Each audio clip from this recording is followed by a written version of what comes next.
Hello everyone, this is going to be your March of 2025 psychic or intuitive tarot reading with a little bit of astrology. This is going to be an all signs video, so it'll be for your sun, rising, and moon.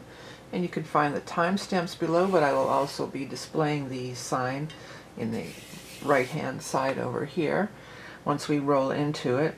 This is a big month. March of 2025 is the biggest month of the year so far.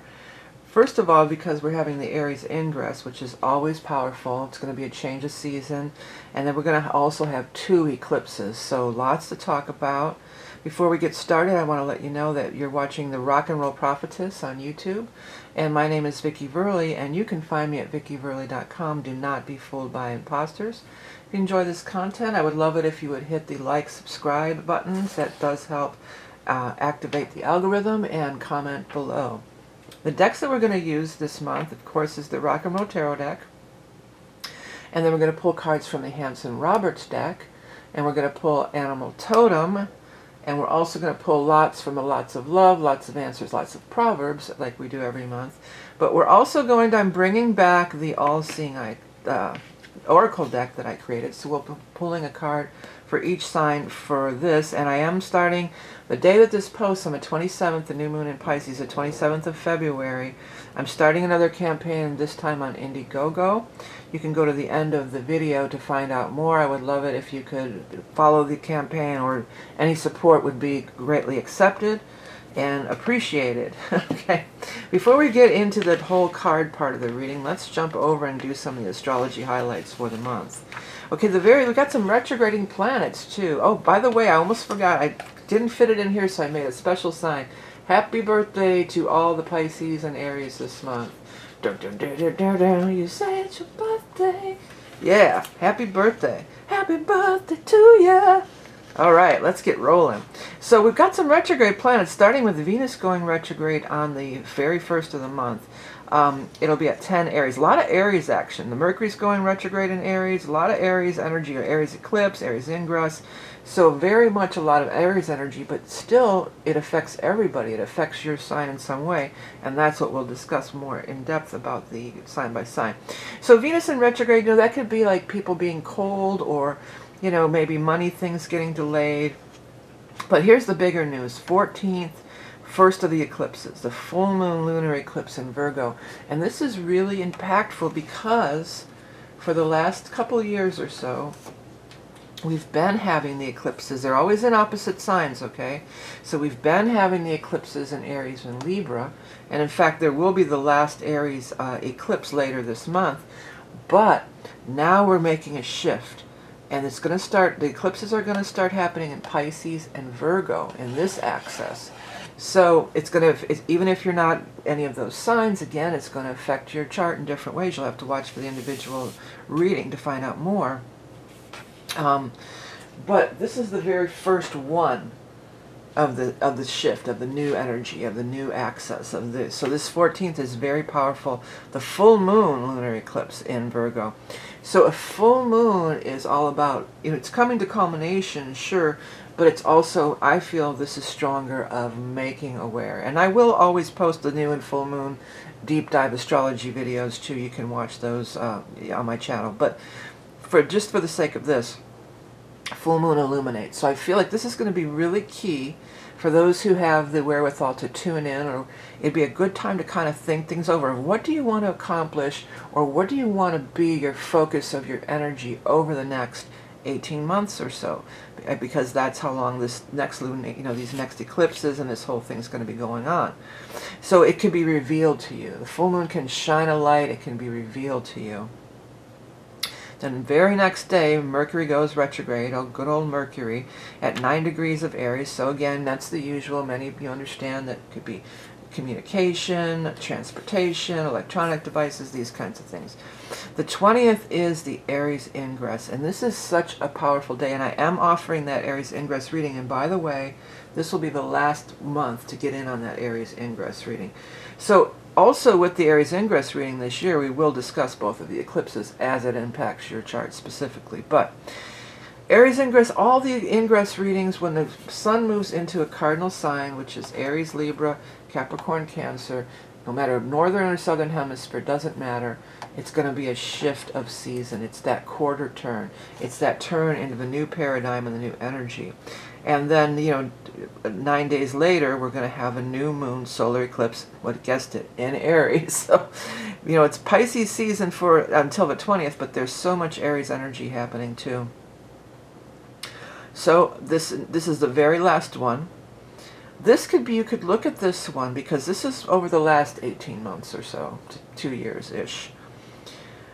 What was going on there, and what do you want to do differently going forward? Because after all, Aries is the very first sign of the zodiac, okay? So it's the very first sign of the zodiac, so it's always initiating new beginnings, always. And it is the astrological new year as well.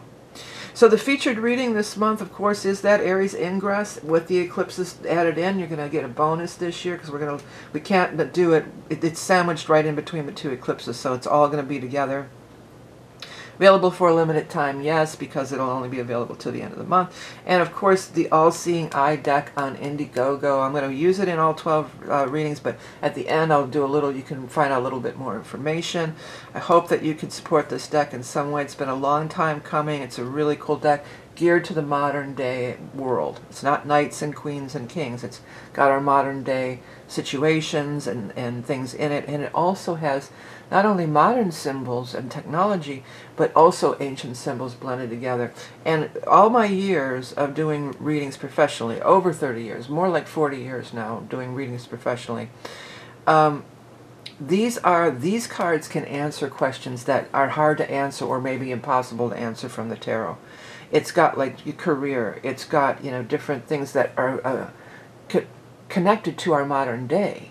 So it's a good deck to use alone or as a companion deck. Also, if you enjoy my readings, I do have another weekly astrology and tarot readings over on Patreon. Okay. All right, so that was a lot, but there's a lot going on. So let's, without further ado, get into the sign by sign. And we're going to start with the first sign of Aries. Well, like I said in the onset here, Aries, let me just get a quick sip. There's so much energy going on in your sign. This is the last of the Aries ingresses. For those of you whose lives have been kind of tumultuous and have experienced a lot of shakeups, perhaps, over the past couple of years, this is the final thing of that. This is the final imprint of that, and it won't be back exactly this way for 19 years. So it's so powerful.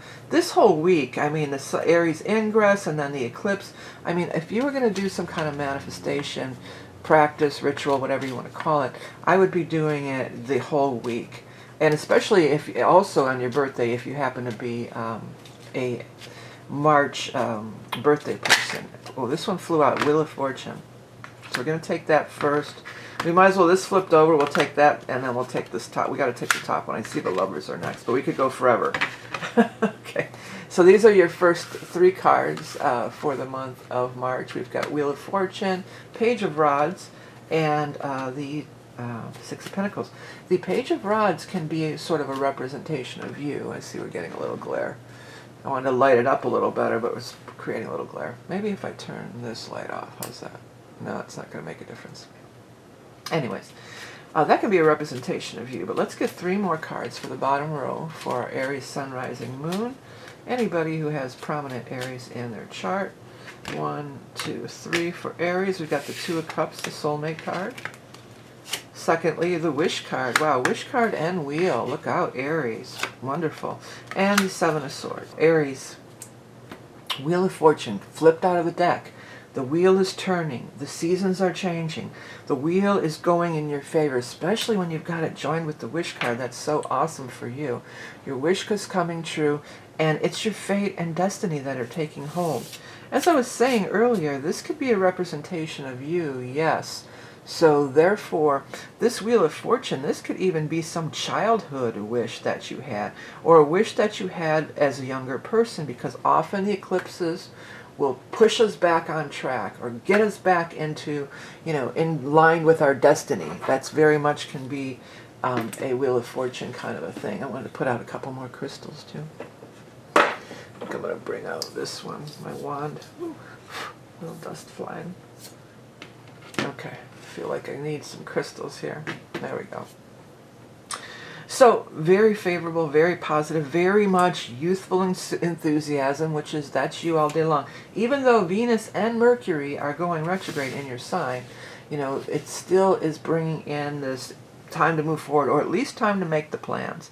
At least time to start with the communication, start working out what you're going to do. You feel like where there's been a loss, there's going to be a gain. Where there's been a loss, where you feel like you maybe have lost out, or you feel like something has been taken away from you unfairly, you know, something good is coming in. There's a soulmate card here, so if any of you are wishing on some kind of a soulmate energy to come in, whether it's romantic relationship, with this Aries, Page of Rods over here, this could even be maybe some kind of a bait. If you're wishing for a soulmate in the form of a baby or a child, that could be the Wheel of Fortune, or the destined wish that's coming true. There's going to be financing coming, and there'll be news coming in a time of fire about some financial gains or money to move forward with on your plans and projects. Maybe if you'd lost money in the past, you may be getting reimbursed in some way, or it could be coming back to you in a positive way. Okay, next I'm going to pull a card from our Beast Mistress Animal Oracle card, which is another one of my decks that I created. And we're going to get your animal totem for Aries, Sun, Rising, and Moon for the month of March, this powerful month of March for you guys. Got the goat. Well, the goat is always that climbing up the mountain. It likes to be at the top of the mountain. Sometimes it can be having to do with a Capricorn, or even you, a part of yourself, if you happen to have Capricorn, Sun, Rising, or Moon with your Aries energy.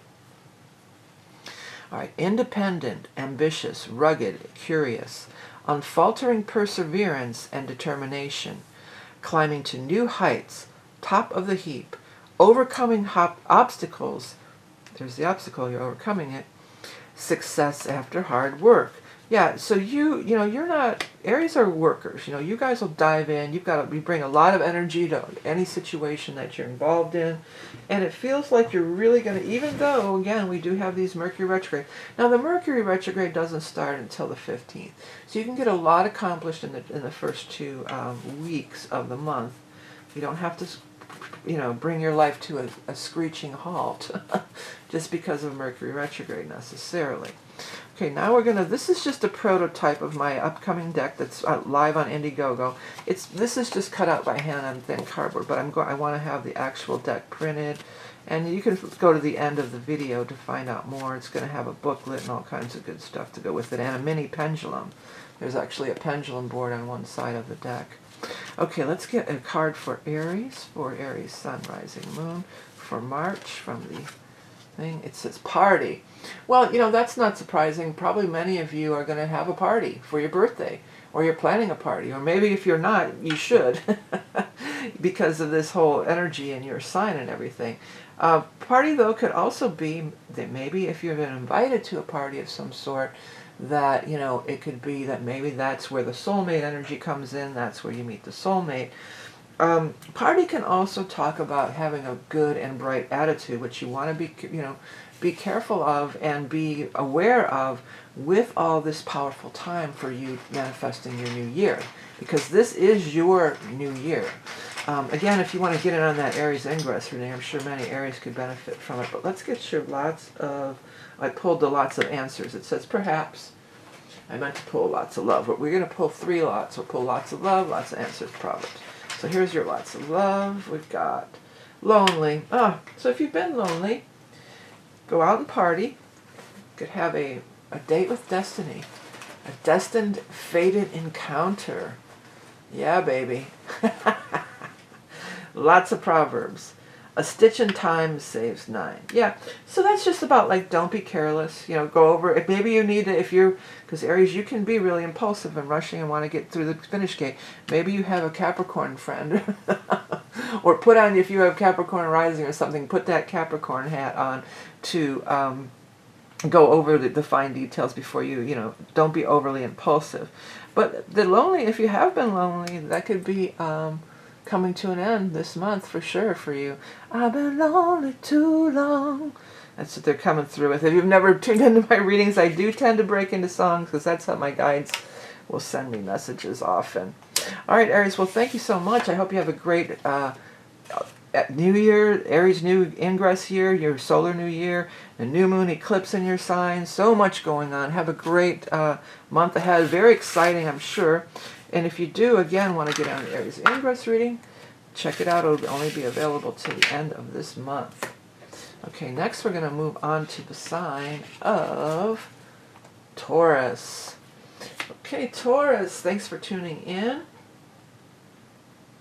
This is going to be the reading for Taurus, Sun sign, rising, and moon for the month of March. I mean, it's not in your sign, all this stuff, but everybody's affected. One thing that is kind of, connected to you is the Venus is your ruling planet. And Venus is going retrograde, and that is your ruler. So, maybe creative things could be stalled, money things. It's a temporary situation, so don't worry about it. It's a touchy situation. Sister, can't know where you've been. I see that glare. I will move the cards. I just want to start shuffling. The guys are already starting to come through with the music. And I know many Tauruses are musical. That's, very much a Taurus thing. So, could be a touchy situation, they're saying. A touchy situation. Yeah, so touchy situations. Be wary of it. Realize that it might be just because the Venus is retrograde. Taurus, you're real good at keeping your cool. You guys usually aren't one to fly off the handle. It takes a lot to push. Okay, how many cards do we have here? One. Oh, we got way too many. So we're going to take the top one. It takes a lot to push Taurus into a rage. So you guys, just be aware. It could be touchy situations, but keep your kid. But it's funny I said keep your kid. Wow. I meant to say keep your cool. Keep your kid. That was a odd message. Must be relevant for somebody out there. Well, the money, look at you got these tens too. You've got 10 of Cups and 10 of Pentacles. So definitely big culminations. Culminations often refer to that full moon time frame. So maybe around the 14th, that lunar eclipse in Virgo, that is forming a nice harmonious trine to your Taurus energy. So it could be really cool vibrations. Hierophant, getting in with the bigger group or the bigger organization, the big company, through the King of Swords is part of this. For somebody out there, this is somebody who's he's an agent. Now, it could be an agent, like if you're in the entertainment field, sure, but it could be an insurance agent. It could be, some other kind of an agent. But this person, this air sign energy person, who could be an Aquarius, a Gemini, or Libra, definitely feels like they are connected to this Hierophant, and they're the liaison, perhaps, or the go-between, or they're setting things up for you with this bigger entity or this bigger corporation. And it's bringing joy, and it's bringing 10 of Pentacles, it's bringing money. This may require some travel for some. It seems odd that you would have to travel in these day and age, because usually everything's done online anymore, but there still are people who have to travel. Could be you have to relocate. If it is like, when I hear the term agent, I think of like, people who are in the entertainment field. You often have to travel, whether it's in music, you have to travel and go on tour, do shows. Or if it's, sometimes you're filming on a location, you might be going, to this other thing. It could also be telling some of you that a business trip or a move or a relocation is worth doing. It may seem kind of like a hassle, but it's worth doing. The other thing is, with the Six of Rods here, that's a beautiful card as well. That talks about getting that brass ring, being the one who wins. If there's a competition of some sort in a big pool of people, Six of Rods, you come out the victor. To the victor goes the spoils. Maybe some of you might even win a trip or something, like a cruise or some kind of a trip somewhere. So if you have a chance to enter into something like that, do it, Maybe some of you, too, this could be a love interest for some people. And you may be going and traveling to meet up with your lover, or maybe going on a business trip, and unbeknownst to you, that could be how the love interest comes into play. Whatever the case, it's very powerful energy this month. The Aries Ingress is powerful for everybody. Set your intentions. It's a new season. It's a new day. and the new moon eclipse right after, you know, like 9 days later. I am offering that reading. This will be the last month to get in on it. It'll look at all of the above. Eclipse, Aries Ingress, eclipses, the whole deal. All right, let's go ahead and get your animal totem for our Taurus friends for the month of March. The dragonfly. That is super powerful, mystical, beautiful energy. Still getting a little glare on those cards. There we go. That is such beautiful energy. It's transformational. There's always a touch of magic when the dragonfly energy comes into play. So magical, mystical, wonderful. Inhabiting two worlds at once, air and water, day and night. Multidimensional travelers bring healing and light. Protectors of the realm, lifting the veil of consciousness. Well, the whole lifting the veil of consciousness, that's another thing that can really happen in these eclipses. You can get these big aha moments, you know, these big, you know, blow your mind download kind of deals, you know. And well, let's see, if you're Taurus rising, let's see, 7th, 6th, 5th, that could be in your 5th house. So creative, you can get some huge creative sparks. One thing I note on these cards, if you look here, there's the rainbow on here, and this also depicts a rainbow. So the rainbow, of course, is wonderful, good energy. For some, it tells me that you might be going on a trip to Ireland for some reason, I want to say, because of a leprechaun situation. I did a whole video on leprechauns, if that happens to interest you in any way. But anyways, now we're going to pull a card from my new upcoming deck, the All-Seeing Eye Oracle. It's available on Indiegogo as this video airs on the 27th of February. It'll be on there for 30 days. To find out more, fast forward to the end of the video. There'll be a more detailed information. But let's get the card for May. I keep wanting to say May, and I know that's your birthday month, but I didn't sing it. But I was even getting, in the merry, merry month of May, I was taken by surprise by a pair of roguish eyes. In a moment my poor heart was stored away. So things that are happening now may be tied into the month of May, and this could even be end of May too as we move into Gemini. But that came out a couple times. But totally this is March. You are watching the March 2025 reading. Okay, Taurus, Sun, Rising, Moon, All-Seeing Eye, music. What did I say? What did I say about Tauruses and music? Try to get some good light on this. Well, we all know that, you know, you guys, you are musical. You're into the music. This is definitely, I should be pulling up the definitions on this, shouldn't I? Yeah, well, I mean, the music is pretty self-explanatory, you know. The 31 is standing out to me too, and I want to say that maybe it has something to do with March 31st. I don't know. I don't have any specific reason for that, no logical reason. It's just sort of like an intuitive hit on this. I feel like March 31st, this may be the time frame, and that, you know, then we're getting closer to that other, the next sign there. Well, we'll be in Aries, but we'll be getting closer to progressing on towards the end of the month here. I do want to pull up and actually read the description. I'm almost there. Thank you for your patience. And this is I have so many decks. I'm in my deck folder, and I have so many decks in the works there. All-Seeing Eye and the booklet. Let's pull this baby up. So that's number 31. Yeah, it's a little look at the booklet, by the way. This is, you know, there's spreads, there's explanations, and all kinds of stuff. But let's get to number 31. Or not. Can we? It's coming. It's popping in there. Number 31, music. Okay. Revel, harmonize, aphrodisiac. Music speaks to us all, the soundtrack of our life. You are being invited to bring music into your life when this card makes an appearance. Dance the dance of enchantment, and feel the energy of its presence. Music fills our souls and raises our vibration. It has the power to heal and the power to transcend through frequency itself. Whether you play an instrument, sing, or are just a music lover, it is time to allow this tonal resonance that is music to envelop your very being. Yeah, baby. Awesome. Well, I'll take that, right? There's a good, really cool definitions that go along with this too. Yeah, I wrote them like a year ago, so I've forgotten half of it. But It is pretty cool. A lot of it was semi-channel, but that whole thing then, enchantment, you know, totally, come on. Dragonfly enchantment. But let's get your lots of love for March for Taurus. It says impotent. Well, you know, that could be literal, or that could be, you know, maybe there's a situation that's impotent. You know, that's just not really doing it for you, not fulfilling your...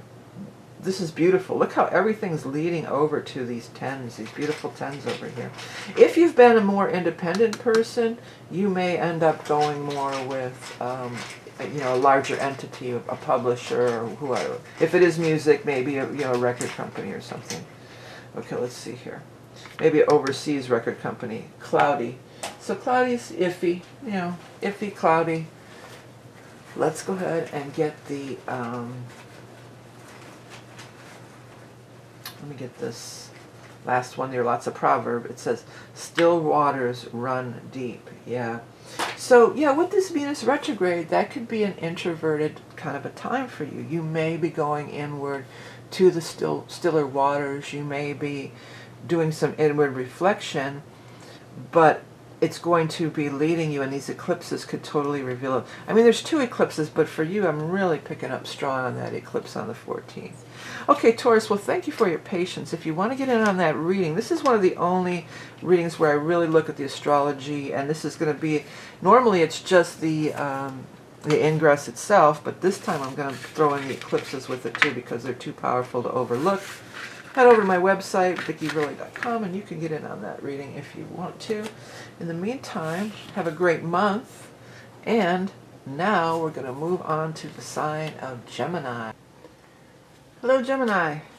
This is going to be your reading for March of 2025. This is for Gemini's Sun, Rising, Moon, or anybody who has prominent Gemini in their chart. Okay, let's first get 3 cards from the Rock and Roll Tarot deck. We've got 4 of Rods, followed by the Magician, and finally the Ace of Rods. Okay, the 11-11 card, and look at all these ones lining up. Next we're going to pull 3 cards from the Hanson-Roberts deck. Let's get that, try to get that glare off the cards. Okay, this is going to be for Gemini's Sun, Rising, Moon, or anybody who has prominent Gemini in their chart. 1, 2, 3. The Judgment card, followed by the Devil, followed by the Knight of Rods. Okay, so this is your initial spread. We're going to add more cards after this initial interpretation. Well, some of you are maybe moving, or you know, you may be doing some big changes around your house or something with this 4 of Rods, but you're definitely feeling empowered here.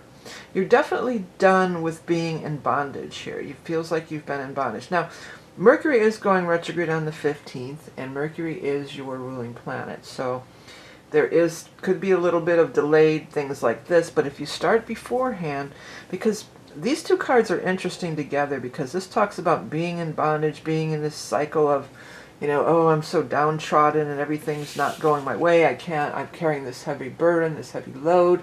And then the Judgment card is about being freed. Being freed from karmic entanglements, being freed from anything. Even just look at the posture of the people. The posture of these people as compared to the posture of these people. You know, they're all in dogma and heaviness, and here they're free and the angels, woohoo, flying away. The important thing on this, one of the important things on this card is I always look at what it's pointing to. And it's pointing up here to the Magician, which is a number 1, like an ace. It's like the ace of the major arcana and the Ace of Rods. So turning corners, new beginnings, probably in the time of fire. We've got this fire energy. We've got rods. 3 of the 6 cards are rods, so that represents fire. That represents the Aries Ingress and the new moon solar eclipse. The other, going back to the Judgment card for a moment, the Judgment card is card 20, and the nodal cycle, or the eclipse things, if you watch the beginning of, if you didn't, you might want to go back and listen to that beginning astrology thing, because those rotate on 19-year cycles too, and they're the nodes of fate, and they're also very karmic.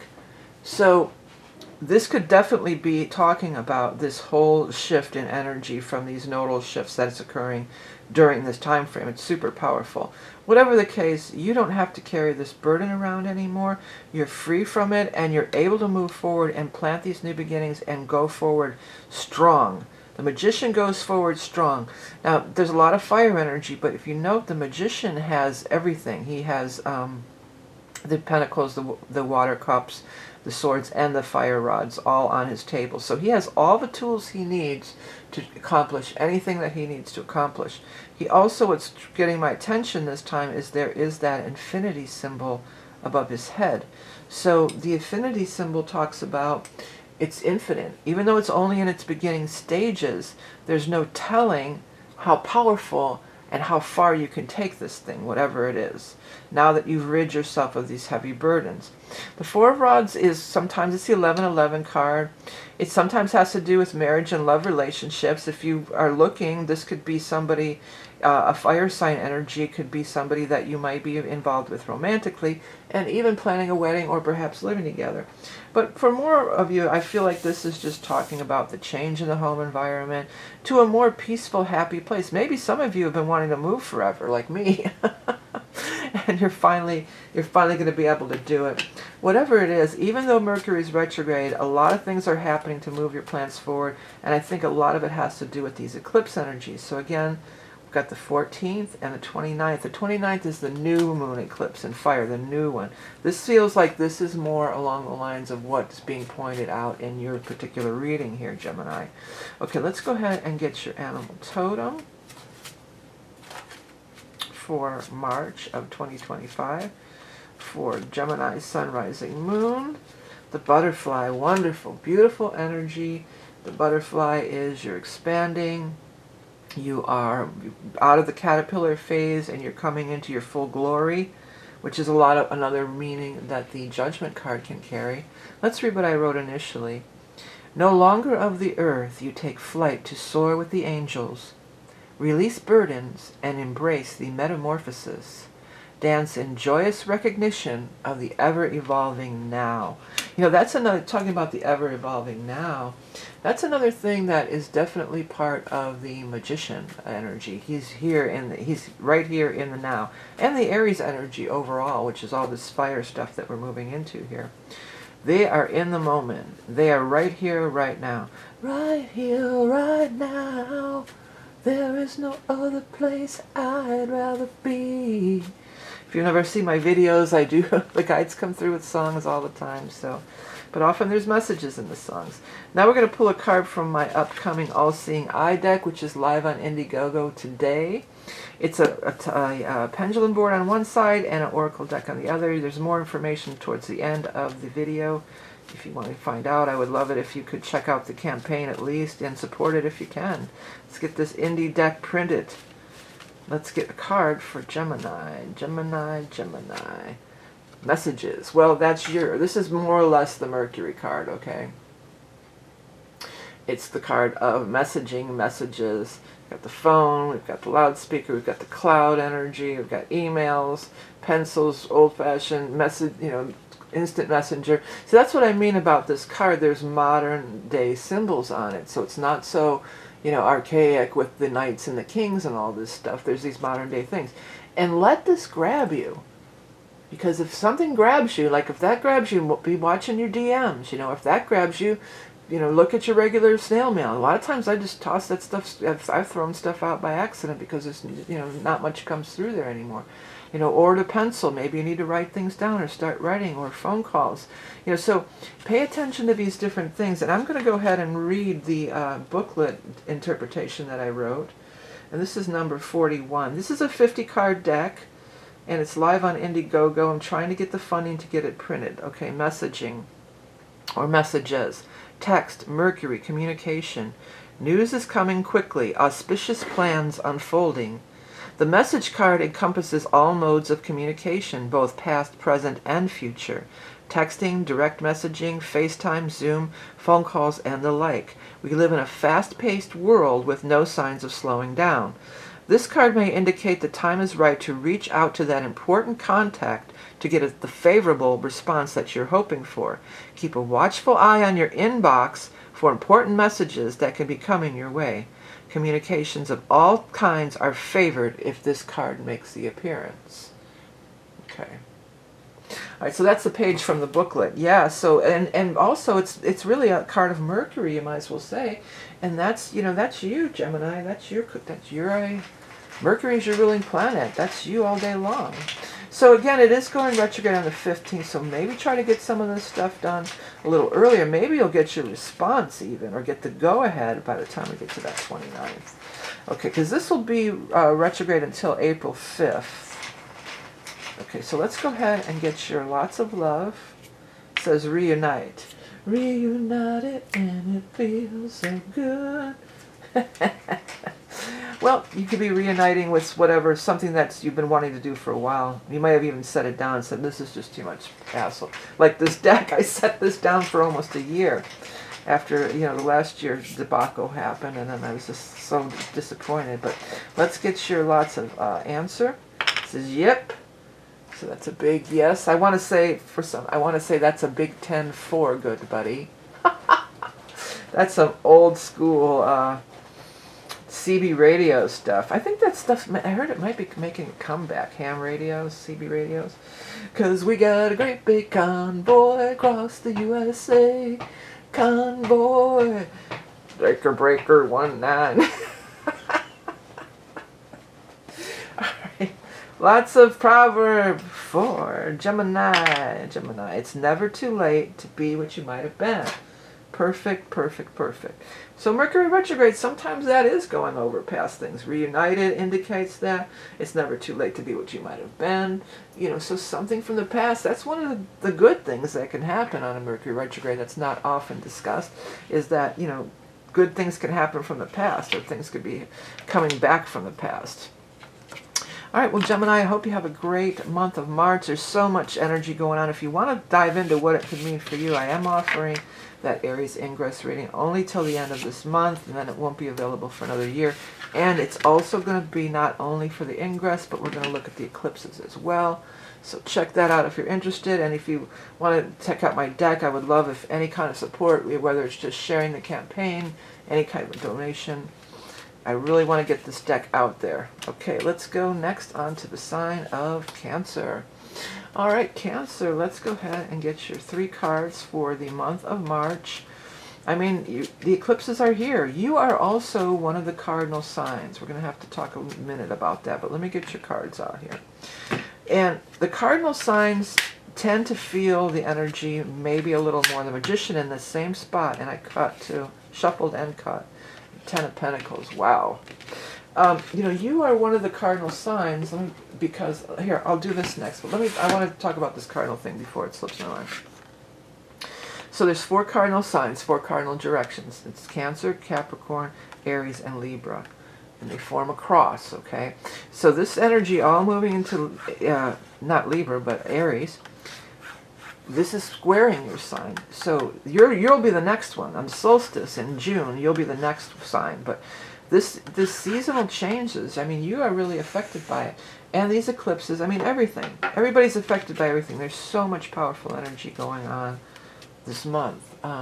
But yeah, it could be squares. That means forks in the road. Got to make a change. Got to turn a corner. Time to turn a corner. Okay, let's get 3 more cards for the bottom row for our Cancer Sun, Rising, Moon. Or anybody who has Cancer in their chart. We've got the Death card, Strength card, and finally, oops, 10 of Cups. Somebody else had, I think it was the other way around, but somebody else had 10 of Pentacles and 10 of Cups in this position. I'm not sure. It might have been Taurus, so I'm not for sure. But isn't that crazy? And the other thing that's wild about this reading, or, you know, notable, maybe not wild, but notable, is that you have mostly major arcana. 4 of the 6 cards are major arcana. You've got the Chariot, the Magician, the Death card, and the Strength, all major arcana. And I noted this on the other time with the Magician, but you have the infinity symbol twice. The infinity symbol over the Magician, and the infinity symbol above the Strength card here. So things started now can have long-lasting impact. Well, that's the case with the eclipse energy anyway. The eclipses are so impactful, they last at least 6 months to a year, you know, the energy of them. Well, the very first card out is Chariot. So major success, the highest success card in the deck. It's also your card in the major arcana. Each major arcana, each astrology sign is assigned a major arcana card, and that happens to be your card, actually. So it could even be talking about maybe something dating back to your birthday, or just like I was pointing out with these ingress energies, maybe things now aren't going to maybe come fully manifest until we hit, June or July around your birthday, Cancer season. But whatever the case, this is major, major success. It's all bets are off. My guides are saying all bets are off. You can make your mark. You can go wherever you want to go. You may be traveling, but it's leading to not only Ten of Pentacles, which is fulfillment and abundance in finances and money, but it's also Ten of Cups in your love life, but also family. Ten of Cups is so all-encompassing of everything. Everything that you're hoping for, dreaming for, it's there. There's going to be some big changes that are going to be required here with the Death card. Death is saying there's going to be major changes, but it feels like they're already underway, and these aren't changes that you need to be worried or afraid about. These are changes that it's like, yeah, yeehaw. I'm hearing yeehaw and hallelujah at the same time. That's one of the things, again, the eclipses can do. They're known for eclipsing things out of your life. So it could be something around that full moon in Virgo. That would be the full moon lunar eclipse, where something is eclipsed out of your life here on the 14th. Have strength and have patience. You're building new. Whenever there's a death, there's always a rebirth, right? So you're building something new. It's going to take a while, strength, these foundational things. You're putting down a new foundation, but it's leading to the ultimate attainment in the Ten of Pentacles and the Ten of Cups. It's interesting too, because we do have all these major arcana over here, right? These four are the major arcana. And then you look over here, the 10 are the last cards of the minor arcana. So you're definitely reaching some pinnacle and moving up to some next level. And that's another thing that the Chariot can indicate, moving up to the next level. The Phoenix rising from the ashes, and the Phoenix is associated with the sign of Scorpio, and Death card is associated with the sign of Scorpio. So it could be a Scorpio in your life, but it also could be maybe something that was started or initiated, or you've been trying to get untangled from all the way dating back to Scorpio season, which would have been like November of last year. Okay, let's go ahead and get your animal totem for Cancer, Sun, Rising, Moon, or anybody with prominent Cancer in their astrology chart. What do we got here? This one wants to come. The Seagull. The Seagull is on multiple worlds. It's a shorebird. It's of land, it's of water, it's of sea. So let's see it. Like the crab. Well, the crab's not of air, but the crab is also of land and water. The Cancer, the crab, the symbol of your sign. Okay, joyous seafarer calling from the sky, edging on this world and another, coming from a higher perspective, riding the currents of life. Yeah, riding that wave. You're riding those waves, and it's taking you to new heights, for sure. Next, I'm going to pull a card from my upcoming deck, the All-Seeing Eye Oracle, which is live today on Indiegogo. This is just a prototype. I really want to get it printed and out there. It has a pendulum board on one side, and I want to even include a pendulum. And it's cards that are more towards the modern day. So it's a good companion for the tarot, or is used as a standalone deck. Please check it out at the end of this video. You can find more information and check out the Indiegogo campaign.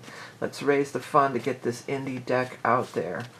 Okay, card for Cancer for March. You've got the yin yang. That's all about keeping things in balance. Yin yang is all about keeping things in balance. And it's the yin yang and the infinity symbol, to me, are not that far, very similar energy of having that balance. Okay, I'm going to go ahead and read from the booklet. I just have it in digital format now. Yin yang. Balance, duality, synastry.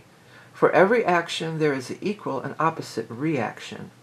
Heaven and earth, dark and light, good and evil, two sides of the same coin.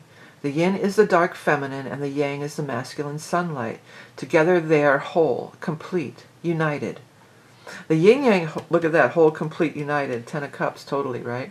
The yin-yang card is called to bring balance into your life. Work and play, wake and sleep, balanced diet and nutrition, In relationships, it may signify harmony and mutually supportive situation. Ten of Cups again, right? Where one may lack, the other excels, which makes for a great team. Yeah, so it's confirming too that there's going to be this balance between you and another, or like all the things that were listed. Work and play, you know, all this dark and light, all this kind of thing. Dark and light, you know, it's all here. All right, let's go ahead and get the lots of love for the upcoming. You got frenemy. Well, that may be the person that you're going to be cutting out of your life. That could be the death of that. A frenemy. That's somebody, if you're not familiar, that's just somebody who is nice to your face, but really is kind of, you know, jealous or working against you. Okay, lots of answer. It says eventually. You know, it's interesting too that eventually falls under the strength card, because the strength card is about this slow, you know, it's happening slowly. It's going to take a little time. Okay, let's see here. That roses are standing out to me. And the flower, all the flowers. There's these red roses on here, and then these red roses are standing out to me. So it could, maybe there's something about that that's special to you for some. But maybe, I almost want to say the Rose Bowl Parade, which I'm not even sure when that is or what that is. But it might be something about that, or when roses come into bloom in the spring too. But it could also be a symbol perhaps from a loved one who's passed on with the death card here. You know, for some people, if rose is a symbol for you, then know that your loved one is popping in here. Okay, next. It says, be the change you wish to see. Yeah, death. It's time for a change. These are the times, these eclipses energy, these Aries Ingress energies, these are the times to make these big changes in our lives that we're trying to make. And you could come through it with flying colors here, Cancer. It looks so wonderful for you. I'm so happy for you. Hey, if you want to get in on this Aries Ingress reading, and we will dive into, we'll look at not only the Aries Ingress, the upcoming season, but the impact of these first round of eclipses. It'll all be done in the reading. It's available only till the end of this month, so if you want to get in on it, this is going to be your last chance. I know many order every year, so check it out if you're interested. And I love it if you could support my deck in any way, even through sharing the campaign or anything. I want to get this deck printed. I think it's really cool. Go to the end of the video and you can hear more about it. Next, we're going to move on to the sign of Leo. I just need a very quick sip of water, Leo. Wet my whistle, as they say. And let's get rolling with some Leo energy. Well, you know, all this Aries energy is a trine to your energy. So it is in harmony, but it's still, you know, it could be a major disruptor. With these eclipses can be major disruptions, and the Aries Ingress itself, sometimes it changes season. Well, let's look into the cards and see what we get with the cards. We've got Justice. I know that there's a glare. I'm going to pull it down here. And the Three of Rods. Your ships are coming in. And the Four of Pentacles. Okay, next we're going to pull cards from the Hanson Roberts deck. This is going to be for Leo, Sun, Rising, Moon, or anybody who has prominent Ten of Cups. Well, wow, these cards are just flying out everywhere. Now hold on. Hold on. There's one that flew all the way onto the ground. I hope it was only one. I only see one. It seemed like it was more than one. Chariot. That was from the last reading. Are you kidding me? Chariot again? This is a different Chariot, though, isn't it? And then the Ten of Cups. We're going to read it upright. And then Death again. This was also from the other reading, but you saw it flipped out. I was trying to shuffle the cards. And this is just how it fell out on the thing here. I mean, this has been happening so much lately, where there's been, you know, the neighboring signs. So that was Cancer that had some of these similar cards, and then they come out again in Leo. So could be, for many, this might be more of a cusp message. Somebody who's on the cusp, you know, of the two signs. But this Chariot was up there. It was a different Chariot. It was the Chariot from this deck. These two are similar. They are from the same, from the Hanson Roberts. But we're going to read it like it is. I mean, you saw they flew out. So these are your cards. Okay, Leo? Well, Justice was the very first card out. So Justice often has to do with justice, you know, of legal matters, things of this nature. It can also talk about karmic justice. It's definitely something that you're very excited about. This star, and I mean, it's funny I said star, because the stars are standing out to me on it. It's actually the Chariot card. But the stars are really standing out to me. So I feel like it's just so sparkly, so magical, so what you've been wanting, what you've been leading toward. It's interesting the yin-yang symbol is on here too, and that was the all-seeing eye card that came out for Cancer. But anyways,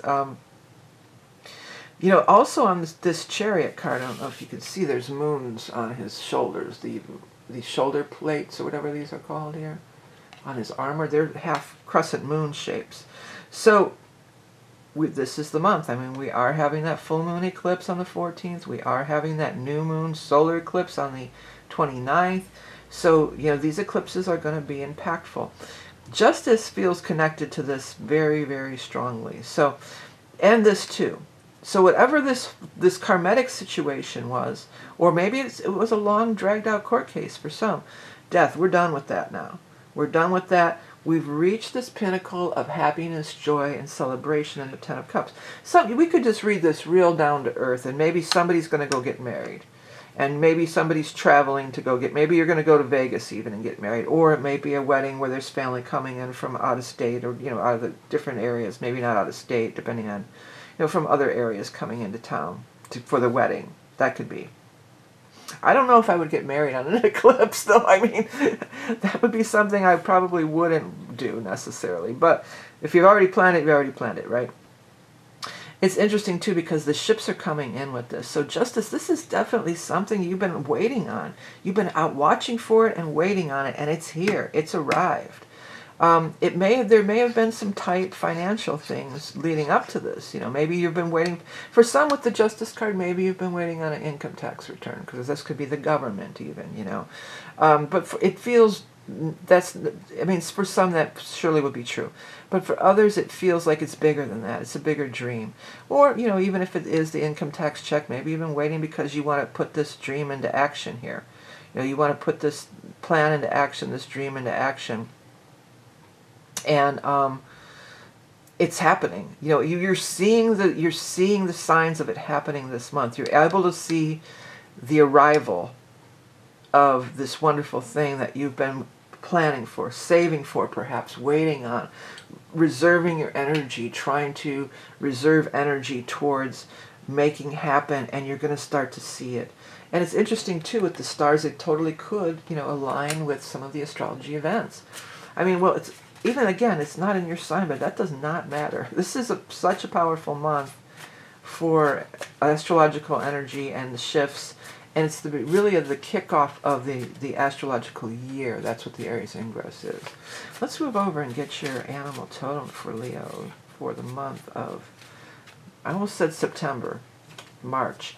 So there could be something popping in September, either upcoming September, or maybe something from last September for some people.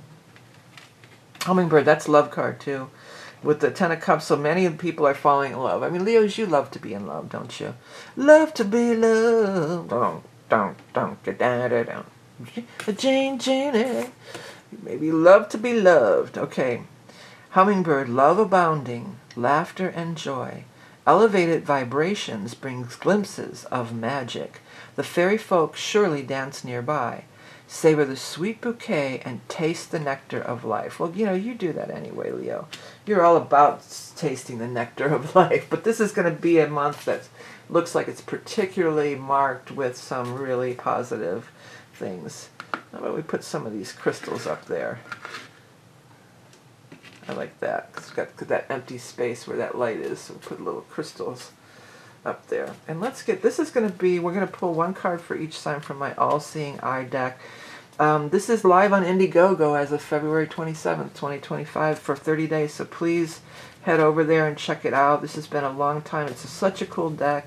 It has the pendulum board and mini pendulum I want to include with it on one side, and then the divination cards on the other. These are very thin prototype. That's just, you know, I cut out on my own. I want to get the real deck printed, but it is a 50 card deck, and it comes with a, I think it's 72 card booklet, and it's a detailed booklet with spreads and explanation and everything.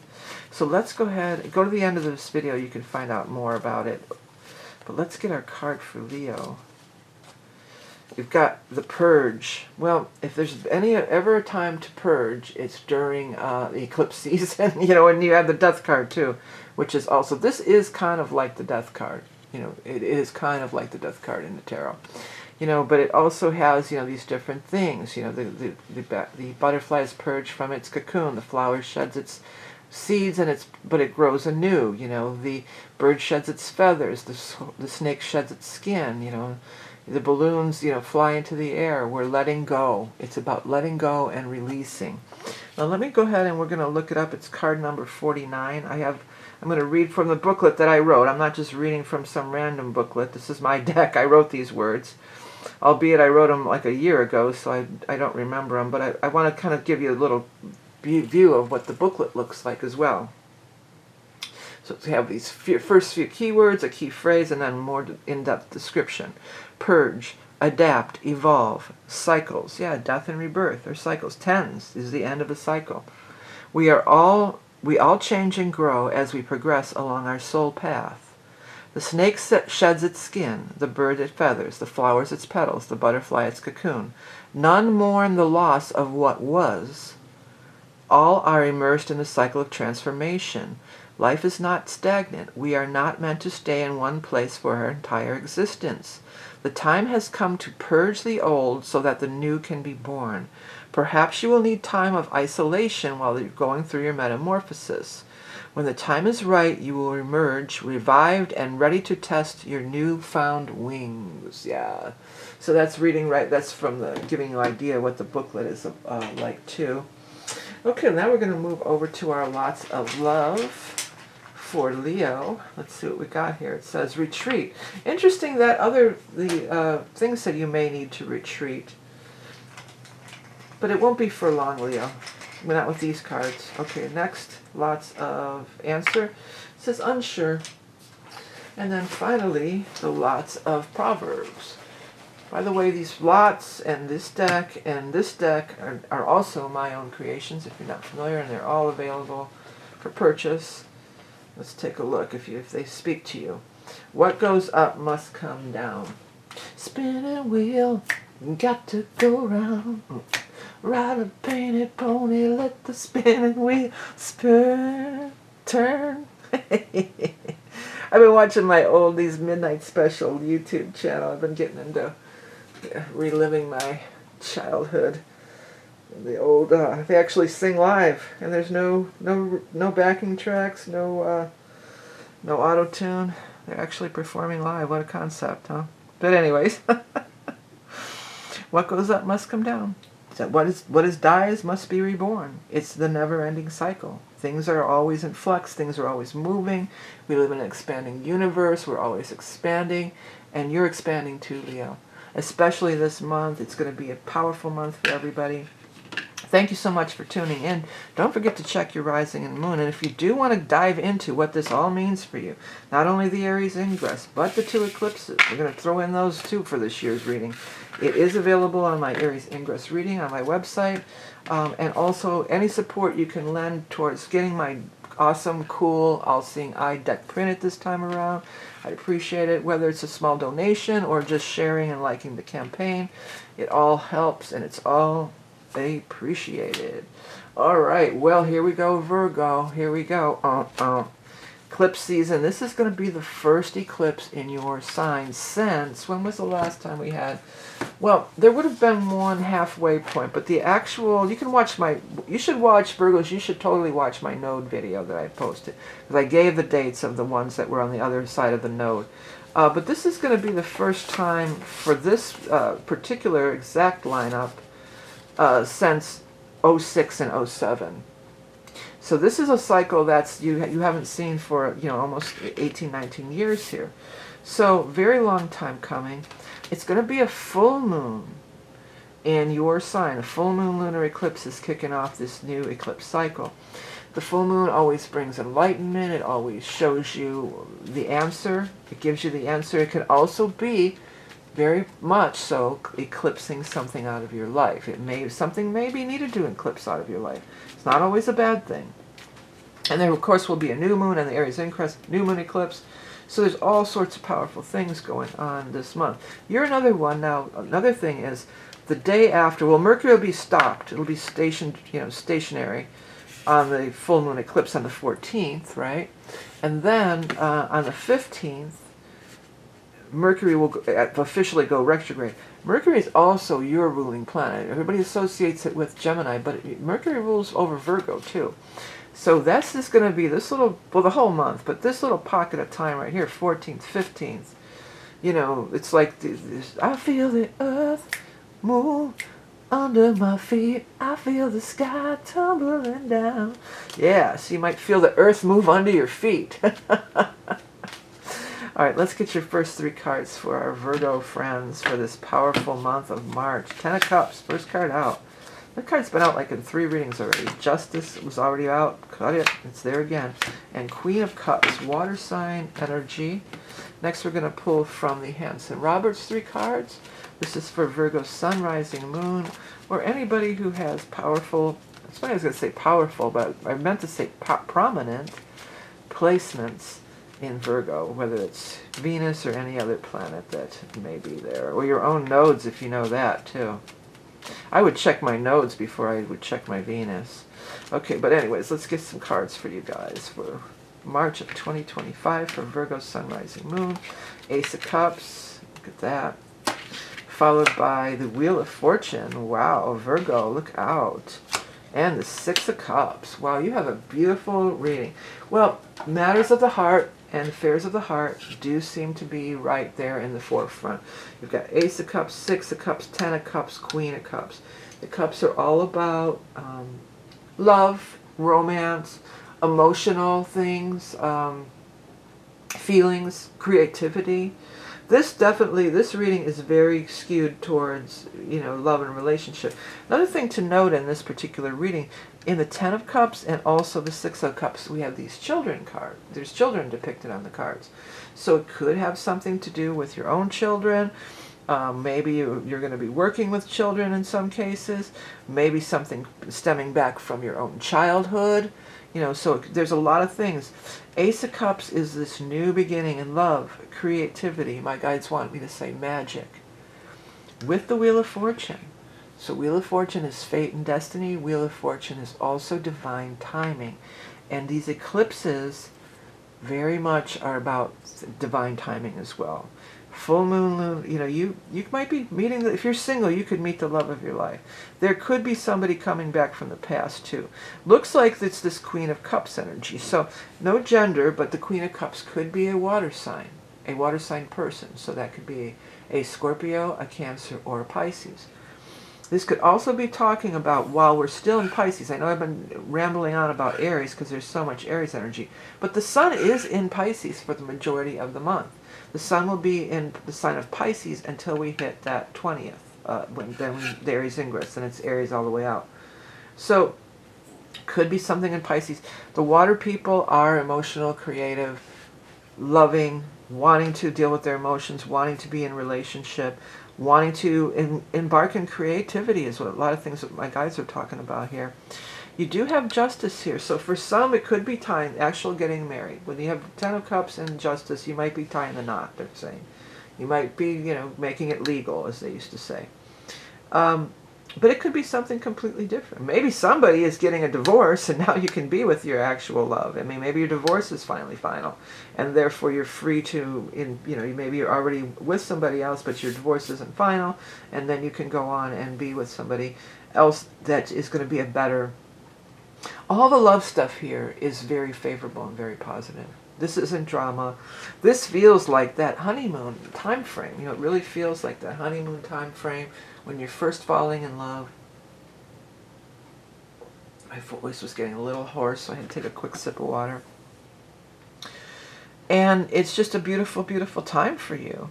So don't let that fear of, ooh, the eclipse, ooh, it's going to be bad. It certainly doesn't look to it. Because here's another thing with the full moon. The full moon is also culmination, okay? 10 of Cups is culmination. Wheel of Fortune is culmination. Justice could be seen in that way too. Like we're finishing up. Things are in balance. Justice has been done. This can also talk about a karmic relationship for some people. But definitely relationships are in the forefront. And a lot of times, Virgo, you know, you're too into your career and you're working and you're doing all this stuff. This may be a time to be aware of relationship stuff and maybe turn your attention a little bit more towards that And be aware, because maybe there's love right around the corner that you might not see it. I mean, this doesn't look like you're not going to see it. But if you've got your nose to the grindstone, which is often the case with Virgos, I know you guys, you're workers like me. Pick your head up and look around, because love could be right outside your front door, they're saying. All right, let's get your animal totem for Virgo for March of 20... Ooh, the rat. Yeah, some of you are involved with some negative energy here. But justice is done. We're done with that. This is a new day, and it's going towards this beautiful Ten of Cups energy. Okay, here's what I wrote initially. Sneaking, slinking, hiding, stealing. Fear, lack, hoarding, squalor. Surviving in harsh environments. Release what no longer serves you. You know, that too, with that full moon lunar eclipse, release what no longer serves you, that can totally be, a full moon can help you with that. If there is some major thing that you're wanting to release and let go, even if it's the energetic residue from a relationship. Maybe you're long divorced, that's long over, and you're not even thinking about it. You don't think you're thinking about them in your mind with Mercury, but there's still maybe some energetic stuff going on that you need to release. Okay, we're going to pull a bonus card this month for my upcoming All-Seeing Eye Oracle cards. It has a pendulum board on one side and an Oracle deck on the other. I've got an Indiegogo starting the day I'm posting this reading, so that's February 27th. Head over to the Indiegogo page. I would love it if you could, whatever. Anything is, supporting it would be wonderful. I really want to get it printed. This is just a very thin prototype that I cut out by hand. I want to get the real deck printed, and I want to include the pendulum and all kinds of cool stuff. Go to the end of the video to hear more, or just go straight to the link below. But let's get a card for Virgo. You've got home. Yeah, this is very much a card. I have that card sitting over there across the room. It was a black and white version of it, but I have it over there because I've been wanting to move. That's what it means to me. But there's different symbols on here. This is the runic symbol. I believe this one is a Native American symbol, getting the key to the house, love coming out of the house and the home. But let me go ahead. I want to read from the booklet because I want to give everybody an idea about the booklet that I wrote that goes along with it too. So this is card 30. There's 50 cards in the deck. I want to give you guys a little look at how the booklet is set up as well, okay? And I haven't really looked at it in like a year. I made this deck last year. So what it has is 3 keywords, a key phrase, and then a more detailed description for each card. So number 30 is home. Lair, haven, sanctuary. Home is where the heart is, a place to call your own. We all need a place to call home, whether it is a brick and mortar building or simply a state of being. Before I continue, these bricks were standing out to me on this card too. Spelling brick and mortar, or a place to, or simply a state of being, Ace of Cups. A place that is filled with love and good fortune, love and good fortune, for all who dwell there. If you have been wanting to move, this card may denote just that. A change for the better in your living situation is indicated. In some cases, you may be moving in with a partner or building a love nest.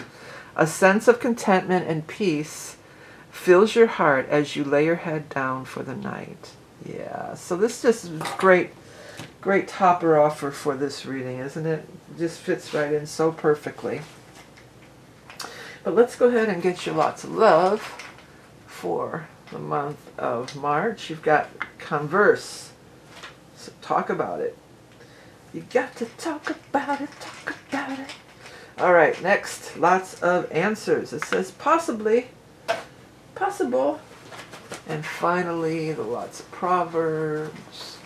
What do we got for the lots of proverb? It says absence makes the heart grow fonder. Yeah, in some cases you may have been, this could be somebody coming back from the past, and maybe you did realize that you guys do want to be together, but for others it could be new. It's going to be new no matter what. Even if it's somebody from the past, you got to really make it completely a new beginning. We're not going back over old things. These eclipses in your sign, this full moon eclipse, it's going to cleanse out all that energy from the past and bringing in this new beginning, this positive love nest. I keep hearing the love shack. It's a love shack, is a little old place where we can get together. I'm a little off key on that. Love shack, baby, love shack. setting up your love shack, your love nest, your love shack, the love grotto I just heard. But it looks very favorable. Release all this old energy. Full moon eclipse, you can really get rid of it once and for all and just embark on this beautiful new chapter. Because it really is a new chapter for you, Virgo. No matter what the placement. If it's sun, rising, moon, it doesn't really matter. Okay, well, thanks so much for tuning in. If you want to dive into what these eclipses are going to mean, we can look at your chart. It'll be the Aries Ingress with both the eclipses. It's only going to be available till the end of this month. I know many order every year. If you wanted to order and haven't got yours, you got till the end of this month. Check it out only through my website. And please do check out the All Seeing Eye on Indiegogo. I really want to get, this is 9 months of my work and labor, and I really want to see it get printed this time around. Next, we're going to move on to the sign of Libra. Okay, Libra, this is going to be your reading for March of 2025 for Libra Sun, Rising, Moon, or anybody who has Libra in prominent placements in their chart. It is a big month for everybody.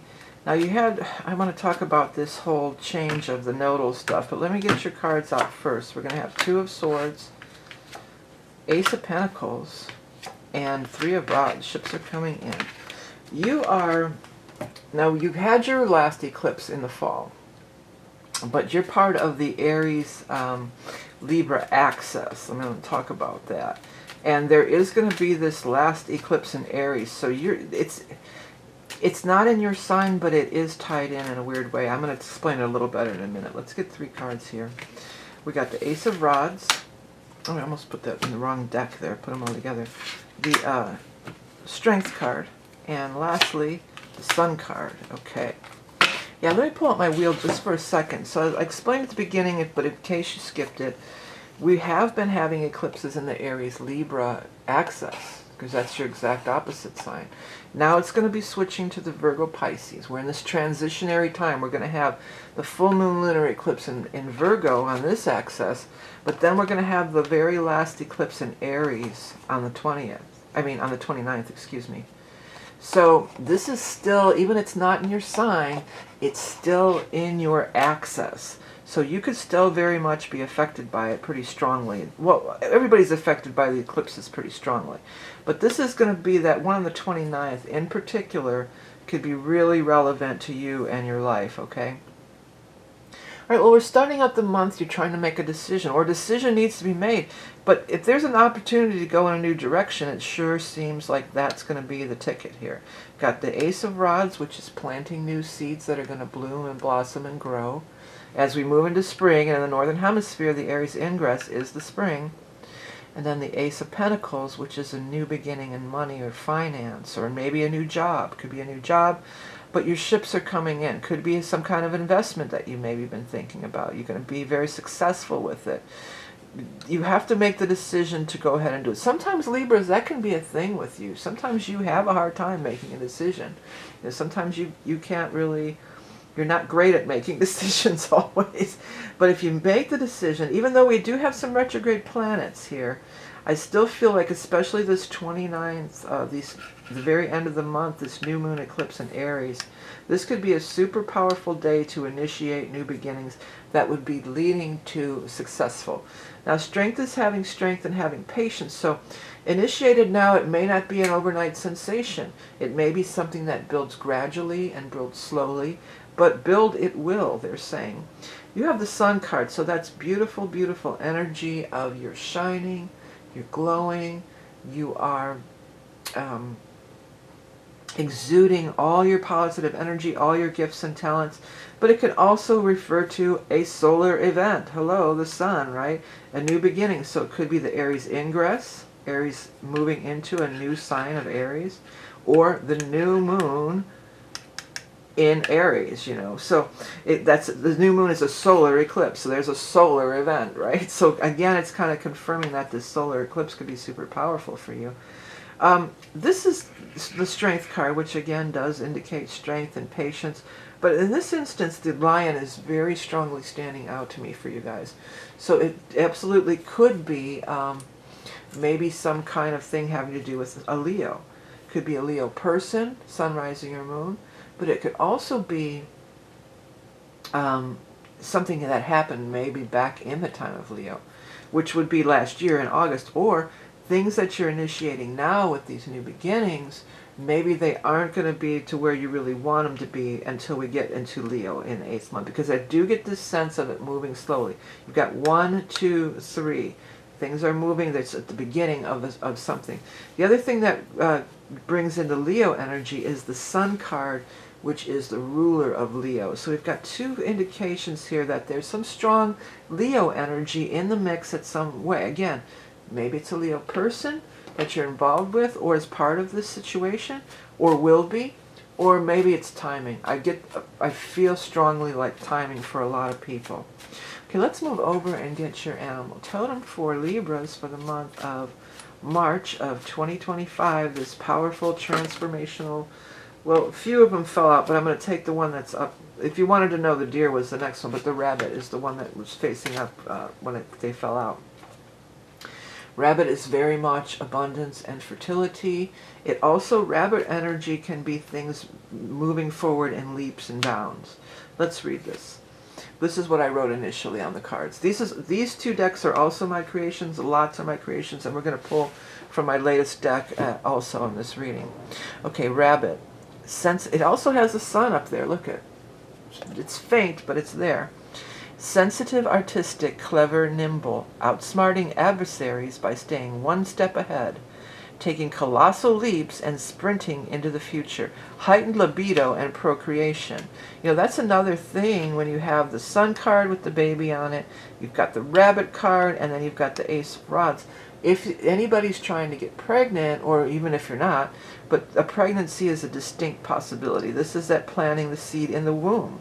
You know, and that grows into a baby, and then, of course, the rabbit is very much associated with pregnancy and babies too, because of their abundant, because they create so fast, but also because there used to be remember that Aerosmith song, "Don't Kill Me 'Cause the Rabbit Done Died," or "Don't Blame Me 'Cause the Rabbit Come Die." There used to be the pregnancy test way back in the day had to do with if the rabbit died, you were pregnant. That was an indication of being pregnant. They injected it, I think they injected your blood into it. I don't really know. You can look it up if it interests you any further. But anyways, let's go ahead and move over here to our, then I'm going to do, I want to change this around. I'm going to put my, this crystal up there. How's that? Yeah, that's more powerful. I like this setup. There we go. This is my upcoming deck. I tried a crowdfunder last year, and I wasn't able to get the full amount, which is required in that particular platform, so I'm doing it again. You can go to the end of the video to find out more, but basically it's an oracle cards, which is also a pendulum board. I want to include a mini pendulum. This is just a very thin prototype. I want to get the actual deck printed and out there. And then the other side is the oracle cards. And again, it'll be on Indiegogo as of the day I'm posting this reading, as of the 27th. It'll be on there. So please, any support that you can give it, whether it's just online attention or actual financial contributions, because there's prizes that go along with it and everything. Check it out. Go to the end of the video. You can find out more, or just go straight to the link in the description. But let's get, we're going to pull an all-seeing eye card for our Libra friends for the month of March of 2025. You've got the lineage card. This came out in the other reading I did, the astrology reading, and I pulled the card, the lineage card pulled out.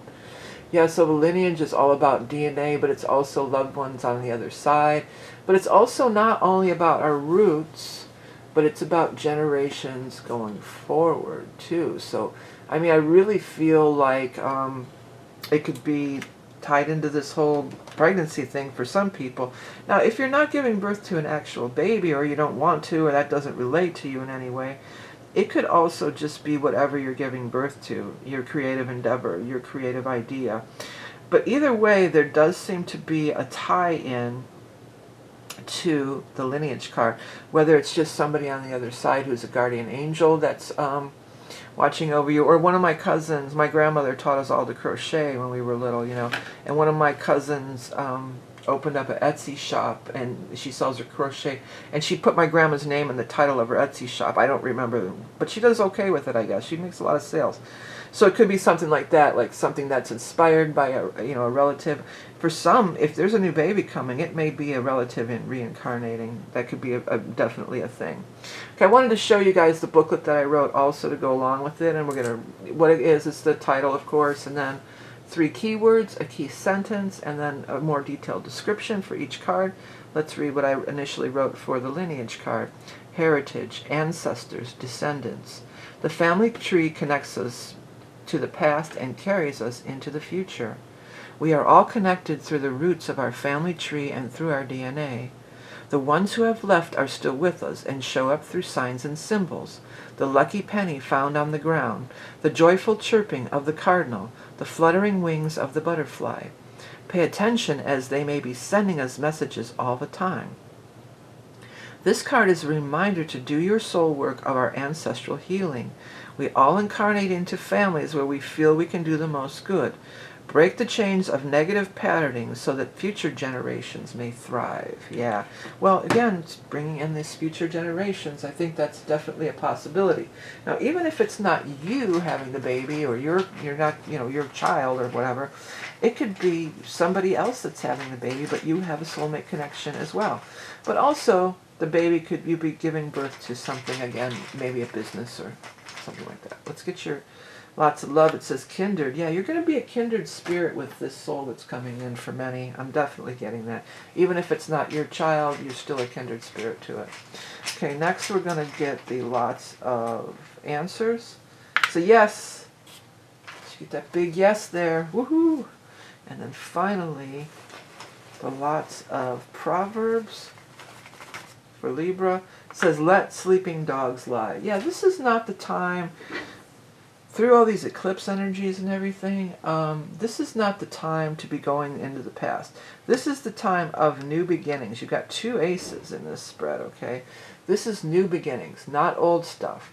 Let sleeping dogs lie means leave what's in the past, because you're entering into this new, wonderful, my guide's doing prosperous phase of healing and love. That's a message from the guides, okay?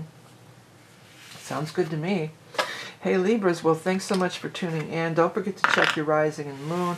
If you can support this deck in any way, even if it's just sharing on social media or a financial contribution, anything would be wonderful to get it printed.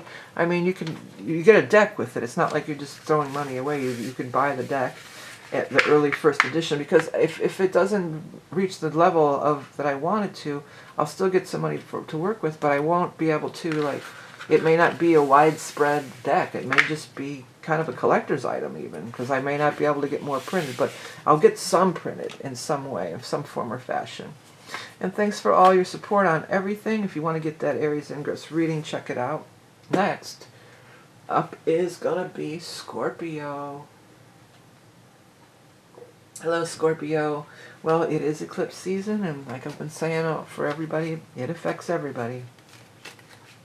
There's a lot of Aries energy going on. So if you are Scorpio rising, this stuff would be in your 6th house of work and health. So that may be an area of focus. But this is for sun, rising, moon, and everybody. King of Cups, that could be your energy. That's a water sign person. Scorpio, Cancer, Pisces. 3 of Rods, and the Devil. Next we're going to move. I'm hearing the Devil went down to Georgia. He was looking for a salt steal. He was in a bind because he was something. Anyways, that song is coming through, so if that has any meaning, maybe Georgia in itself has meaning for some people, or the whole fiddle thing. Charlie Daniels is a great fiddle player. But let's get 3 more cards for Scorpio for March of 2025. Devil twice. Look out. Double devil. Double devil. 8 of Pentacles. And death. Okay, don't get freaked out because you have death and devil. It's okay. Well, Scorpios, you're not going to get freaked out about that stuff usually anyway. But death is only big change. And here's the other thing. Death is your card. This is your card. So this is you fully immersed. The devil's here twice, so there's definitely something that's been really kind of bogging you down and weighing you down for a while. I mean, it's so prominent with 2 devils. Here's the good news. Full moon lunar eclipse on the 14th. Eclipses can eclipse something out of your life. So it's not necessarily a bad thing. This is something, there is definitely something that you want eclipsed out of your life. That this has been weighing you down, this has been heavy. For some people it's going to be, you know, a relationship, it may be. For others it does feel like a job, because in the middle of all this devil and death stuff going on here, we do have this Eight of Pentacles. And this is just doing the work that you really love. Doing what you really want to do with your life. Not being... you know, doing something that you hate just so you can, you know, earn a paycheck necessarily. This is being really engrossed in your work and shining it and making it the best it can possibly be. With the Three of Rods, your ship is going to come in by doing just that, okay? By doing this whole, doing what you love, and you're going to have that success, and you're going to have that wonderful, see the ships coming in on the horizon. King of Cups is you. It can be, not regardless of gender. It could be, you know, male or female, anybody, any gender. So it could be you, but in a lot of cases it's going to be somebody else, okay? It's going to be another water sign person, a Scorpio, a Cancer, Pisces. It could be both. It could be you and somebody else. It's not just one and done on these kind of readings. It's multi-level, multi-dimensional, multi-tiered. The thing about the, well, first of all, the King of Cups could be water sign too. We are going to be in so much Aries, but we are going to be in Pisces up until the 20th. So it could be during those first few weeks here. But in a lot of cases, I feel like it's somebody else coming in, because the way the cup is extending, it's really standing out to me how that cup is extending outward. Like somebody's coming in and making you an offer, or an idea. They are reaching out with the cup extended. They're reaching out to you, and it's something that you're excited about, and you're great. And it's just like, you know, you're out so quick. Like, this is another opportunity. Like, I quit. I'm done. You know, I'm putting my notice in. You're so ready to let go of this. You've been ready to let go of this for a long time, Scorpio. So you're so ready to let go of it, and it's ushering in this fresh, new energy of where there's light, where you can do what you want to do, and your work isn't a drudgery that's draining the life out of you. You know, your work, it enlivens you. You're doing the work that you were meant to do. So, and having success at it. It's not necessarily only on the side, on the weekends, while you kill yourself working a job that you hate.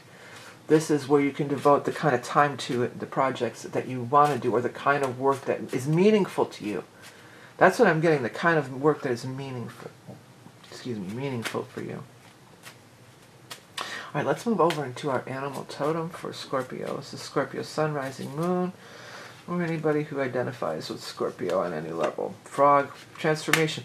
Death and frog are, to me, are very similar energies.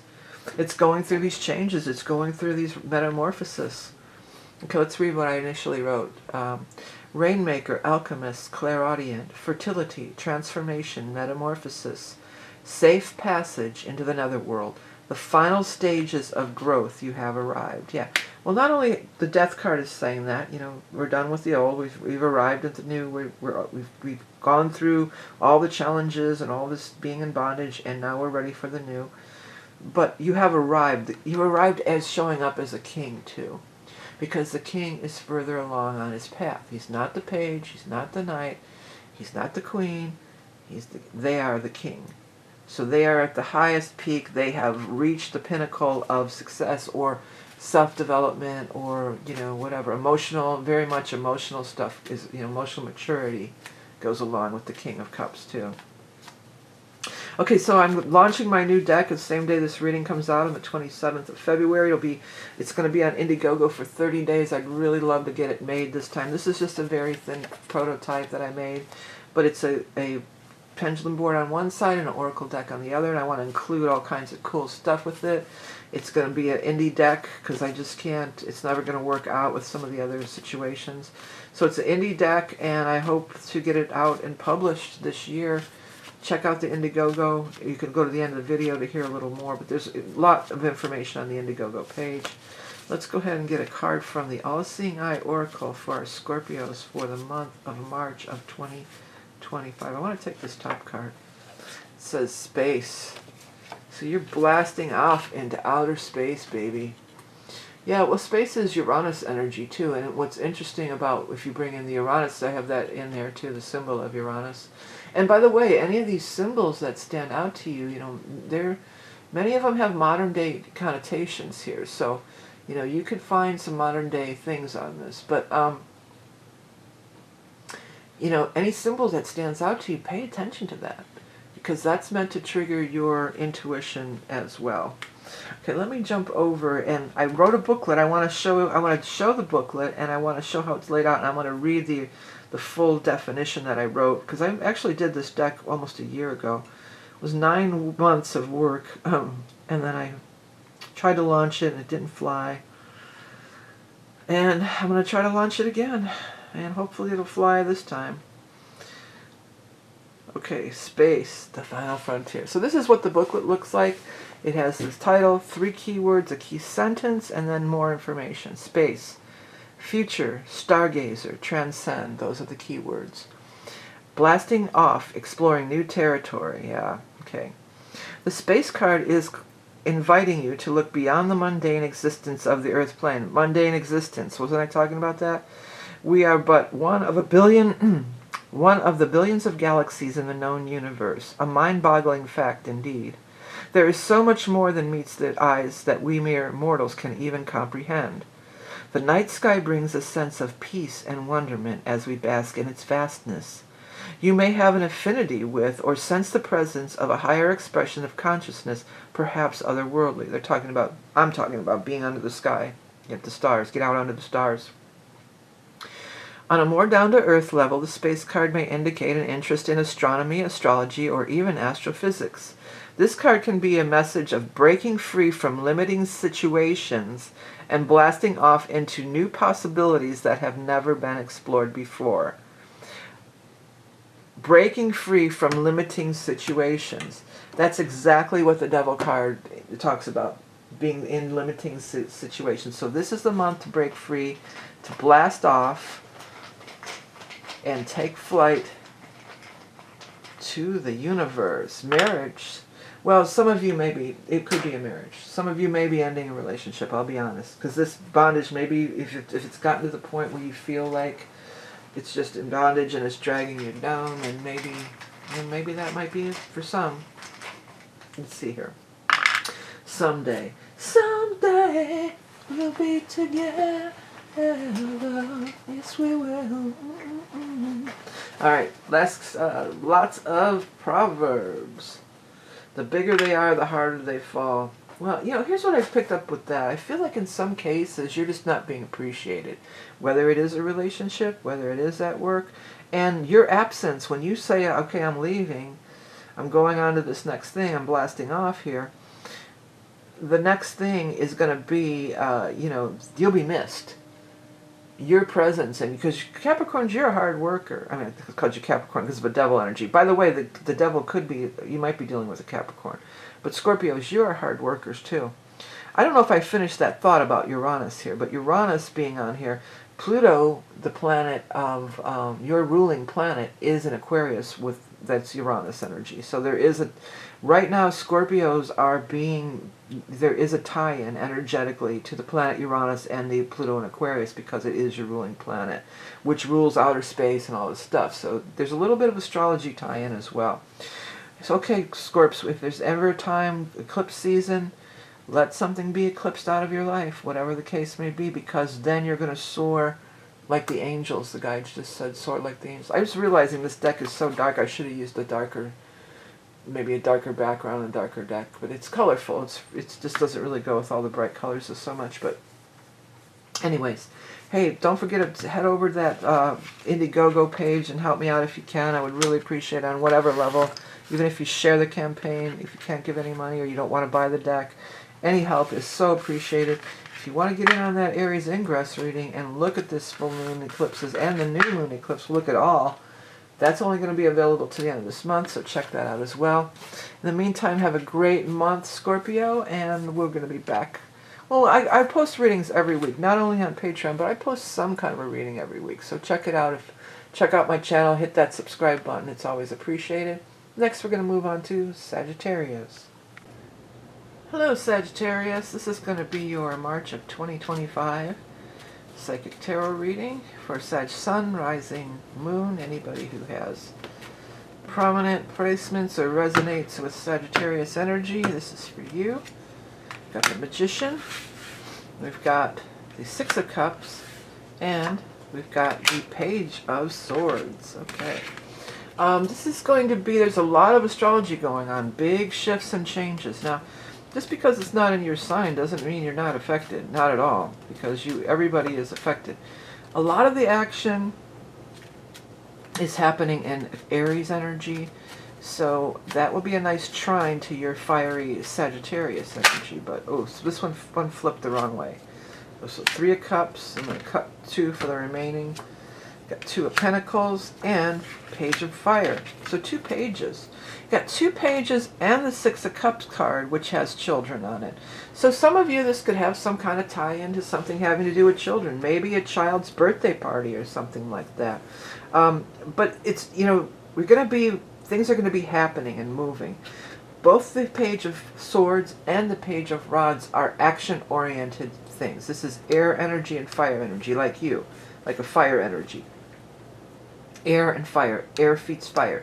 Very much active activity. Magician is, let's go forward. Everything's moving forward. Full steam ahead.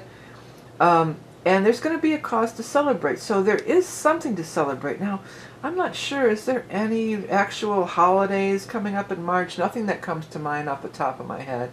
But it could, again, be somebody's birthday or an anniversary or something like that. That could be a very key date or a very key where good news can come in. If you've been juggling money, there's definitely going to be a change and shift in that as we move into this fire energy. So we are moving into the fire energy, as we said, after the Aries Ingress, and that's on the 20th. And the sun moves into the fire sign of Aries, and then on the 29th, continuing with the fire sign energy, we will have that solar eclipse, the new moon solar eclipse in fire energy. And he's another one. He's got that solar symbol on him, if you notice. He's got that medallion. That's that solar energy. So the sun and fire energy, you know, that's the solar eclipse, and that's the sun moving into fire. Things are moving forward. There could be a reconciliation for many, especially if you had a falling out, maybe some kind of an argument over money, too. Or maybe somebody borrowed money from you and you just figured, well, I'm just never going to get that back. Maybe it's going to turn around and what do you know? They're going to get a hold of you and say, hey, I've got your money. You know, it feels very much positive, like a fun surprise or fun engagement, childlike fun, a lot of laughter, fun, these types of things. The Magician is in there too, though, so you are capitalizing. My guides want me to use that term, capitalizing on something this coming up month. I mean, maybe some of you are going to be doing some kind of kids party planning or performing at a child's thing, or maybe you are, you know, putting together a child's, it feels very strong, like some kind of a child's birthday party or something along this nature. Of course, it's not going to be true for everybody. It could even be a baby shower or something like that as well. But it sure seems like fun, positive energy. And this, if that's the case here, the guides are coming through with you can do it on a shoestring budget. So that means you don't have to necessarily, there's a lot of things that are fun, and they're showing me like looking through a website, like maybe it's like Etsy or Pinterest or something, where there's all these cute like craft ideas and things like that. And it feels like many of you are going to, you'd be surprised if you dive in. Some of these things, a lot of people are like, oh, I can't cook or I can't do crafts. Watching a video, it's so easy to go through, and it makes it so, you know, it takes the mystery out of it. You know, I'm all in for crafts. Like, I've been crocheting since I was a kid, and I can usually look at something and kind of see how it's made, crochet. But like get into mechanical things, like fixing cars and different things, you know, that to me is scary. You know, it's just like, because I was never, unfortunately, girls weren't even allowed to take auto shop. The ones who would need it auto shop the most, you know, were not allowed to take it. We had to take cooking and, not cooking and cleaning, cooking and sewing. Yeah, real useful stuff. I was already doing that in my house, you know, way before that. But anyways, getting back to that. But nowadays, I've done a lot of home repairs. I've done minor car repairs, but just by watching a video and have somebody explain it to me, it's like, you know, this isn't really that hard. It's not really that hard. And I feel like that's going to be the case for you. Like, you may feel like, oh, I've got to spend all this money and do all this stuff. I think a lot of it you can do by yourself. And not only that, it might be fun. And not only that, maybe if this even isn't a kid's party, but you have kids or even nieces and nephews or somebody, the kids might even get involved in it, like making decorations or stuff like that. It feels very fun, lighthearted, a lot of laughter, a lot of playful energy. And, you know, you deserve it, Sagittarius. Okay, let's get your animal totem together here. The dove. That's a card of peace for sure. See, I feel like there was something didn't go right, and it left bad blood, the guides are saying, and it's going to get settled out. It's going to get ironed out. They'll either come up with the money, or maybe I got an opportunity for you, you know, if you took my gig, or, you know, it's going to be different for everybody. But there's this sense of, hey, that wasn't fair, what you did with the money, or you owe me. Well, it's going to get paid back in kind and beyond, 3 times, threefold, they're saying. All right, the dove, here's what I wrote initially. Peace, hope, faith, and love. Marriage, partnership, union. Nurturing the divine feminine and utterances of souls departed.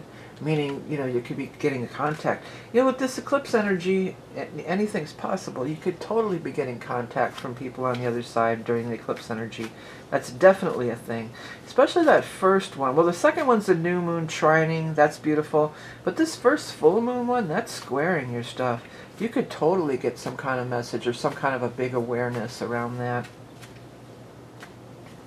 Okay, next we're going to do, I'm bringing back my all-seeing eye. Tried to get it printed last year unsuccessfully. I'm going to do it again on a different platform, Indiegogo. It's live as of this morning when I'm posting this video. It'll be live for 30 days. This is just a very thin prototype that I cut out by hand.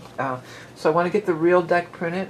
It has a scrying board on one side, pendulum board, and a divination deck on the other side. Head over to Indiegogo, or I might tack something on at the end of this video too to find out more. I'd appreciate your support. Let's go ahead and pull you a card for everybody. We're going to throw it in as a bonus card for this month. For one for Sagittarius from the All-Seeing Eye. What do we have here? Well, 2 came out, but fire. The other one that came out was soar, but we're taking fire. That was on the top. And you know, it's so interesting because here it is. I was talking about Aries. Here's this. I mean, that's a page too, but this one is the one that grabs me. And that is the page of fire. It talks about fire energy. Rather than have knights, kings, cups, and that, I just have the 4 elements. So it could be a fire sign person, which would be you, Leo, Aries, Sagittarius, or it could be something happening in the time of fire, which is what this whole month is talking about. Now that's number 5. I'm going to read from the booklet that I wrote too, and I want to kind of show everybody how it's sort of laid out. This is just a digital version. It's not been printed yet, but I can pull it up and you can kind of get an idea. 6.5, here it is. So there's the main definition, keywords, the main sentence, and then a deeper dive. So fire, it says spark, passion, desire. Turn that spark into a flame, lighting a fire under your butt. Yeah, it could be lighting a fire under your butt to get moving, okay? Fire can cook your food, bring you warmth, and light the way of your deepest desires. Follow your passions when you see the fire card. This is excitement and anticipation. There is excitement and anticipation crackling in the air. Cast your hopes and dreams into the flame and allow the burnt ashes to carry them to the ethers of the world beyond. In astrology, the water signs, I caught a typo. The fire signs are Aries, Leo, and Sagittarius. Oh, fire, not water. I have to make a quick note on this, or I won't remember. Good thing I'm reading these. I'm still catching typos here. The fire signs, number 5. Okay, so the fire signs in astrology are Aries, Leo, and Sagittarius. This card may represent people born under one of those signs. As a timing card, it may represent when the sun or moon is in one of those signs. What I find interesting here is the burnt ashes to carry them up into the world beyond. And this card talks about the world beyond too. So there definitely could be some kind of a portal. And again, with the eclipses, there's portals opening up all over the place. All right. Okay. Let's go ahead and grab our lots of love for the Sagittarians for this month. It says new. So there we go again with the new beginnings. It's a time of major new beginnings. Next, we're going to pull the lots of answers. It says no, but, you know, no could be a lot of different things. Take it as it resonates. Finally, we're going to pull the lots of proverb. A bird in the hand is worth two in the bush. You know, this could also be somebody coming back and saying, you know, I'm a little short, I only have this much, but I'm gonna help you out later or something. So it's almost like, yeah, don't be like, no, I only want the full amount or whatever. Take whatever they can give for now, because I feel like don't let this kind of stuff ruin a relationship necessarily. I don't feel like these people are trying, if this is your situation, I don't feel like they're trying to get over on you. It's not some story they're telling. It feels like it's a legitimate thing. You know, a lot of people are hurting. Food costs more than it ever has. Everything costs so much, you know. Even I was thinking about getting Netflix again. Last time I had Netflix, it was $7.99 or something for just Netflix. And it's $17.99 with no ads now. I mean, that's more than double. And it's only been a few years since I had it. It's like, wow, that's crazy. But anyways, everything's more expensive.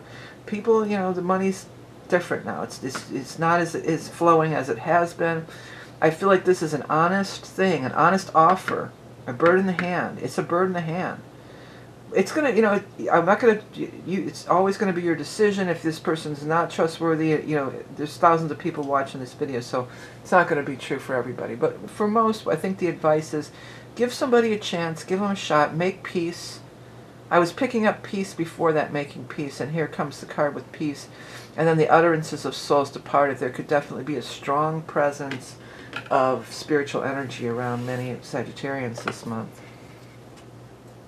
All right, Sagittarius, well, thanks so much for tuning in. Don't forget to check your rising and moon. If you have any interest in this deck at all, please do give it a look. Give it a, you know, support it in any way you can, either through just liking and sharing it or an actual purchasing a deck so I can get these things printed and out there, because it's a deck whose time has come. If you want to get in on the Aries Ingress reading, which we're going to dive into the eclipses as well, head over to my website and you can order there. Next, we're going to move on to the sign of Capricorn. Hello, Cappies. Well, you know, you're another one, like I explained to, I forgot to mention it, well, I did mention it to Libra, but you're one of the cardinal signs. So the cardinal signs is a cardinal cross, is Aries and Libra, Capricorn and Cancer, and it forms a cross, okay? And now it's moving into Aries. The last one, the solstice, was in your sign.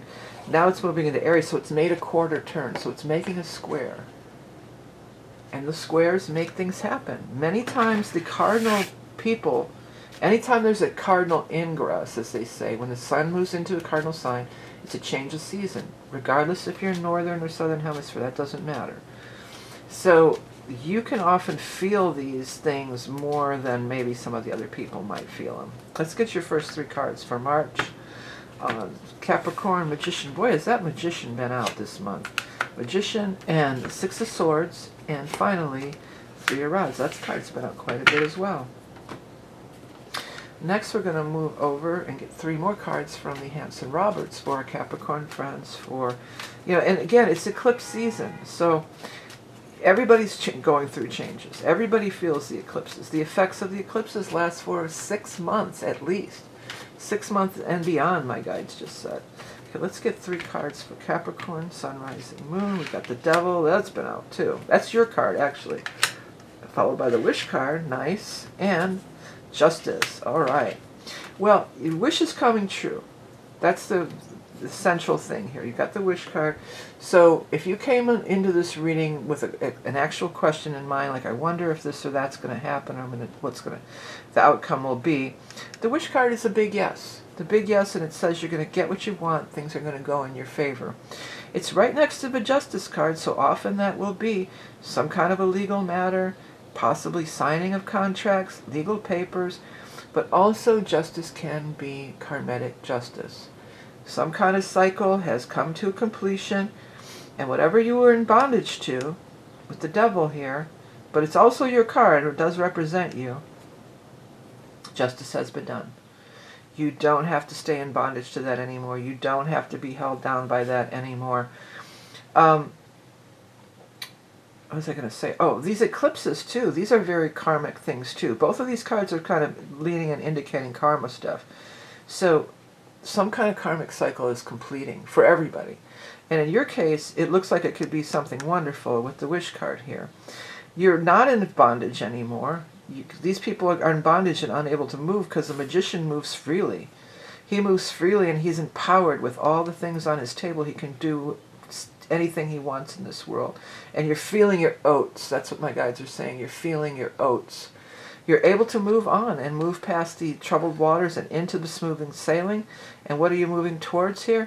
You're moving towards the Three of Rods. That talks about your ships are coming in. This is a card of finally seeing some success after perhaps a long period of struggle. What I feel about this too, there's definitely an energy of being liberated. I mean, maybe somebody is liberated actually getting out of jail, if that's the case, or somebody you know. But I feel like it's liberated from your own limiting belief systems. Now you're not, whatever this has been, like, well, I can't do it because this holdup, this thing that's onus, that's been dragging you down. Now you're just like, you know what, I'm going to do it anyway. I don't care. I'm going to do it anyway. I'm going to go out there. I'm going to put this out into the world. And you could see the success that you're seeking. And it may even, in some cases, actually involve some kind of a legal thing, like a contract or something of this nature. Let's move over and get our animal totem card for our Capricorn friends for the month of March of 2025. Capricorn, sun, rising, moon. Sometimes those things get cropped oddly. I want to make sure everything's visible. Okay, let's see here. The skunk, smell me. Smell you, Capricorn. The skunk is about people noticing you. People notice and respect the skunk. Even animals much bigger than the skunk get out of the way and respect that skunk because they... Look out, here they come. Okay, skunk, asserting yourself, commanding respect. There you go, magician. Enhance perception, clairescence, aromatherapy. Kundalini rising, attracting a lover. Walking your path, devoid of obtrusions. Yeah, that's the thing I was talking about. That devil could be an obtrusion of your own mind or your own thought process, kind of holding you back here. Saying, or whatever this is, well, I have to have this or that in order to proceed. Well, maybe you actually get this or that, and then you can proceed. But maybe you have a realization that I don't actually need this or that in order to proceed. I'm going to proceed anyway, like I'm doing with my deck. I was hoping to get it published with a publisher. I gave it enough time, and I didn't get any responses. So it's back to the crowdfunding thing. This is my All-Seeing Eye. It's a really cool deck. This is only a prototype. It's very thin cardboard. I want to get an actual one printed. And I want it to come with a tin, and I want it to come with the little, I almost said medallion, but it's the little pendulum. I even have my little Hamza ring on there. Let me see it. But anyways, you know, go to the end of the video or check the Indiegogo. It's on there. I really want to get it printed this year. I appreciate anybody's support. I know a lot of people supported it last time, but it didn't hit the quotient. This time there's no quotient. So whatever funds are raised, we'll get it, something printed.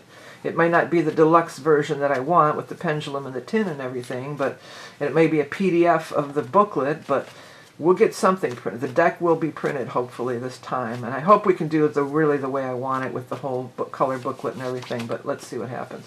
Now we're going to pull a card from Capricorn for this card. This bottom one's kind of sticking out here. Action. Yeah, action, this is almost my nod to the Eight of Wands a little bit, too, if you can see those arrows. They're kind of like the arrows in the Eight of Wands. But see, this deck has modern day things. It's interesting that you got the action card that's supposed to be a green light, and you know, you got to strike while the lightning's, catch that lightning in the bottle, and then the action, the clacker they use in movies and stuff. But Mercury is actually retrograde as of the 15th. Not in your sign or anything, but Mercury is retrograding as of the 15th. So maybe before the 15th, try to get some of this stuff rolling here. If it's something like that where you do need to really take action, The Magician is also a card of action. But let's go ahead. I wanted to show what the booklet kind of looks like. I don't have it printed, but I have it in a digital format. So for each card, you have the keywords, the key sentence, and then a more detailed description that I wrote. So let's go with the first, the keywords: motion, activity, movement. The key sentence: things are moving quickly, propelling you into the future. Okay, the details. You get the green light. The energy may seem a little wild or volatile at this time. Just try to stay focused and use this surge of movement to break through any obstacles that have held you back. You are moving into the fast lane and are likely to be very busy at this time. If you can harness the energy and dive into the fury, much can be accomplished now. Send those messages, emails, resumes. Write down your thoughts and ideas as they may be coming fast and furiously. Take note so they don't slip through your fingers, lost forever. Yeah, take notes, plural. Did I say furiously twice in there? I said fury and furiously. Okay, well, I might leave that as is. I'm catching a few little things I want to change as I'm reading over this. But yeah, so a lot's happening. Where you've been stuck, it's like the dam is burst. And things are really going to start moving forward. Even though Mercury's retrograde, we can't always put our lives on hold as Mercury's retrograde. Now, I'm a Capricorn sun too, and this Mars opposing in Cancer felt like a Mercury retrograde. I've had all kinds of things, freaky things happening. My website was down, my oven broke, my car broke, my computer broke, my printer broke. There was it's just like, is this Mercury retrograde or what? And well, actually what it is in my chart, it was the Mars in Cancer opposing my natal Mercury. And it's been more like any kind of Mercury retrograde than I've ever felt. But anyways, let's get your lots of love for Capricorn collective, not Capricorn, passion. Yeah, whatever you're passionate about, it's time to get moving on that. You're going to have whatever the holdup was, it's going away this month. Should be. Okay, next. Likely, so that's a pretty good chances are. Chances are. Doo-doo-doo-doo. All right, next. Lots of proverb. A mind is a terrible thing to waste.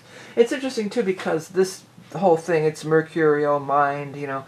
So if something that's been in your mind, and you're going to get it out there, but also it goes back to don't let your mind, you can waste your mind energy by thinking negative thoughts and thinking defeating thoughts. That's another way to make, mind is a terrible thing to waste.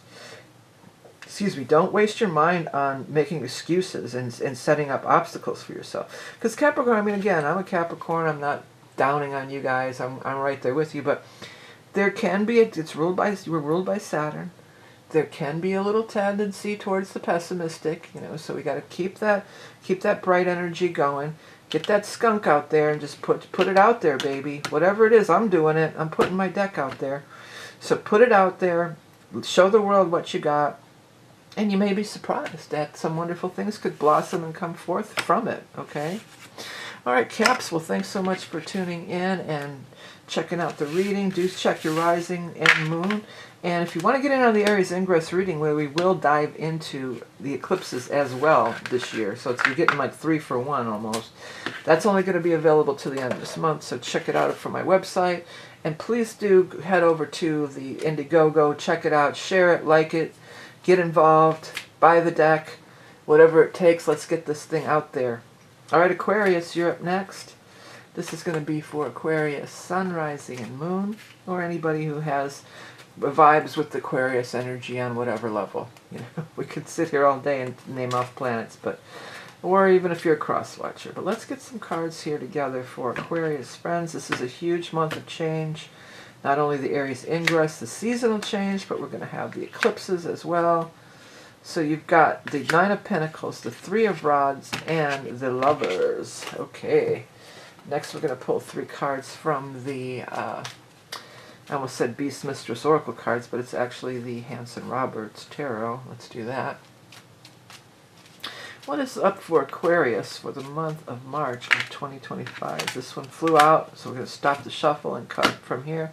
5 of Rods, 6 of Cups, 4 of Cups. We got 3, 4, 5, 6, and then another 6. So things moving in progression.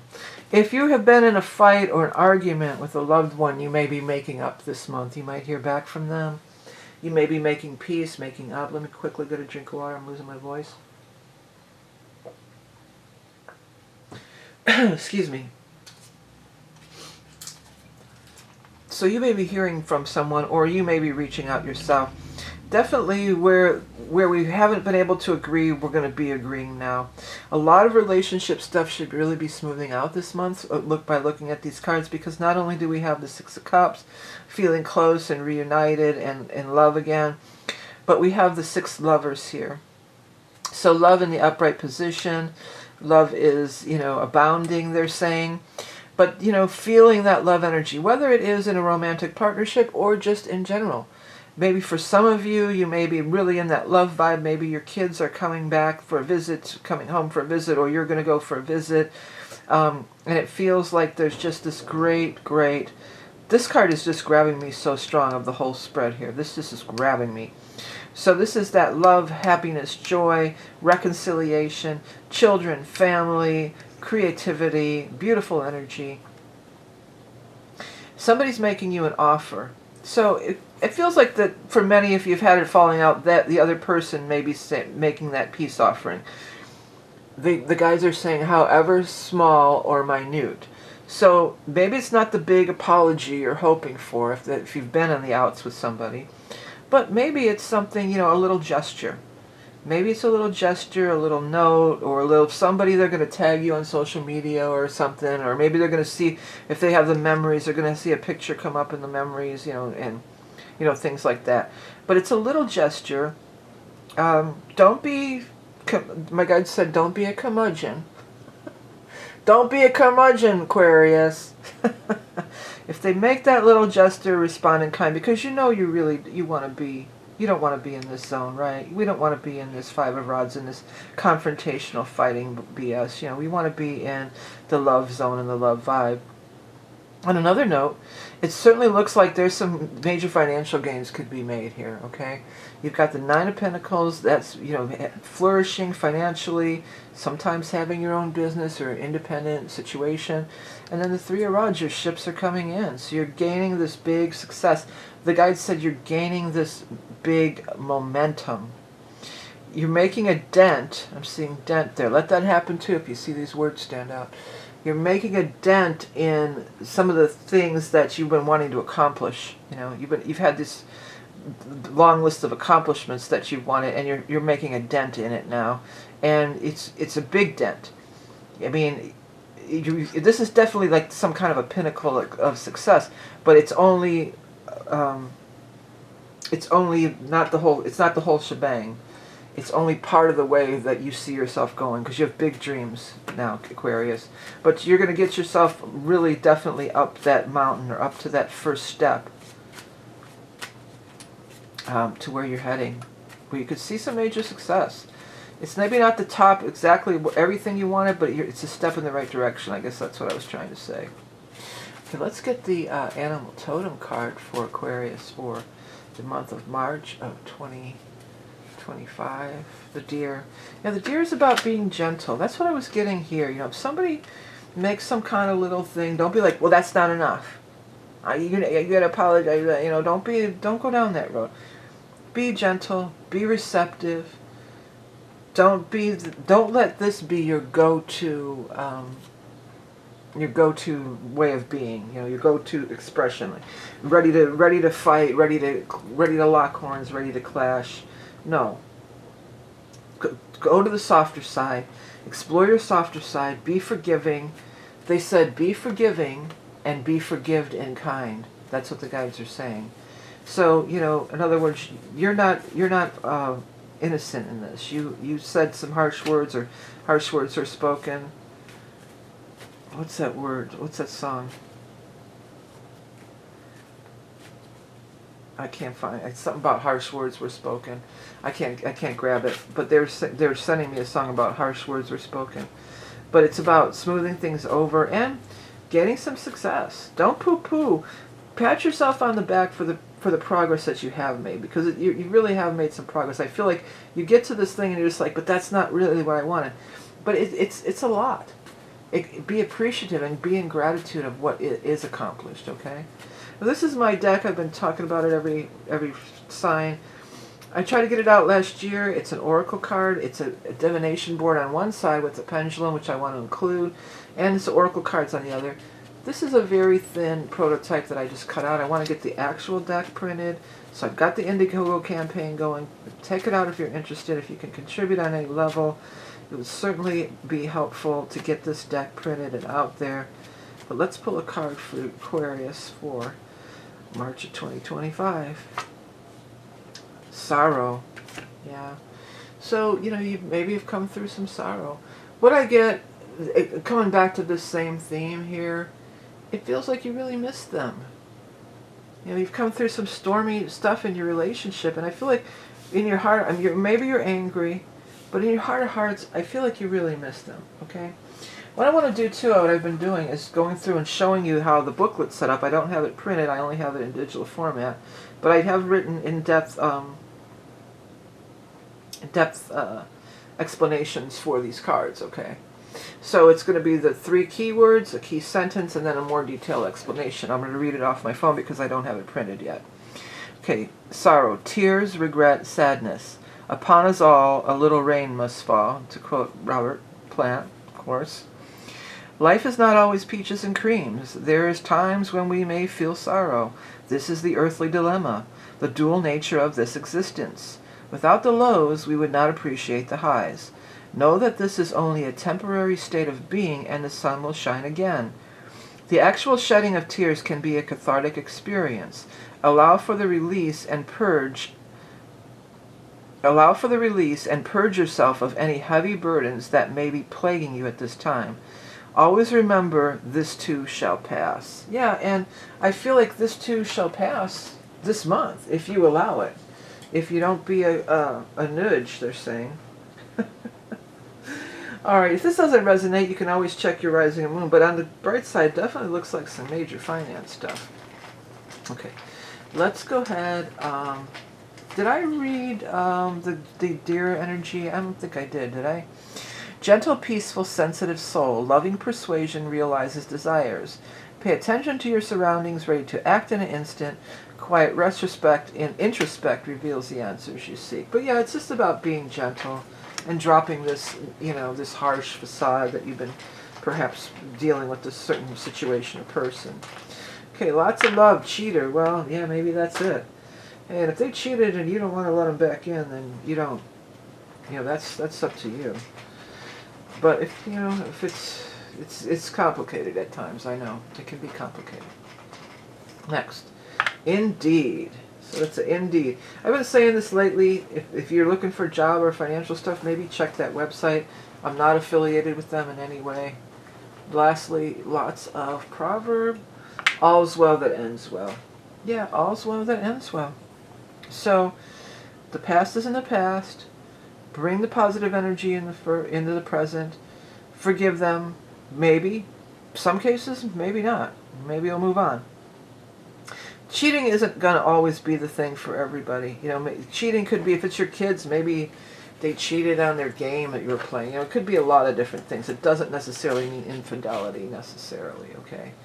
Or maybe they cheated you out of some money, you feel. Or, you know, there could be a lot of ways that the cheater thing could come into play. It's not always so cut and dry, because we're reading for so many people.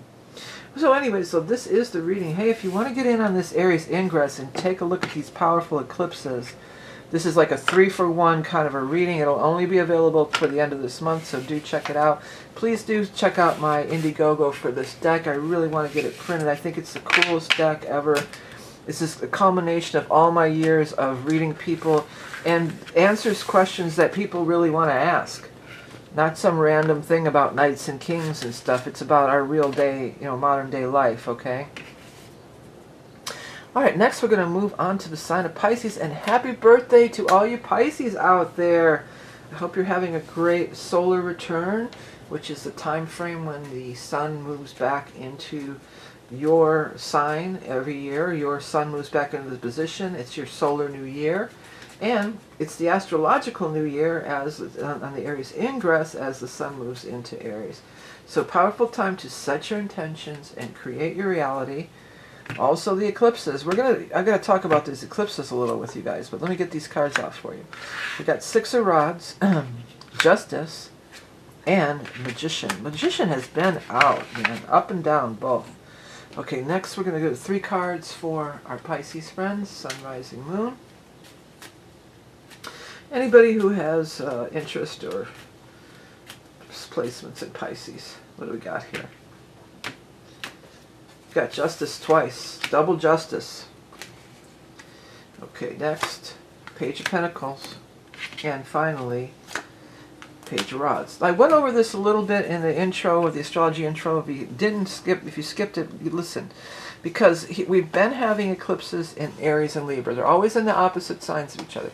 Aries, Libra, wherever the nodes are for the last couple of years. Now it's switched, and we're going to start having on Pisces and Virgo. We're not going to have one in your sign. We're going to have one in your opposite sign, though, in the Virgo end of it, on the 14th.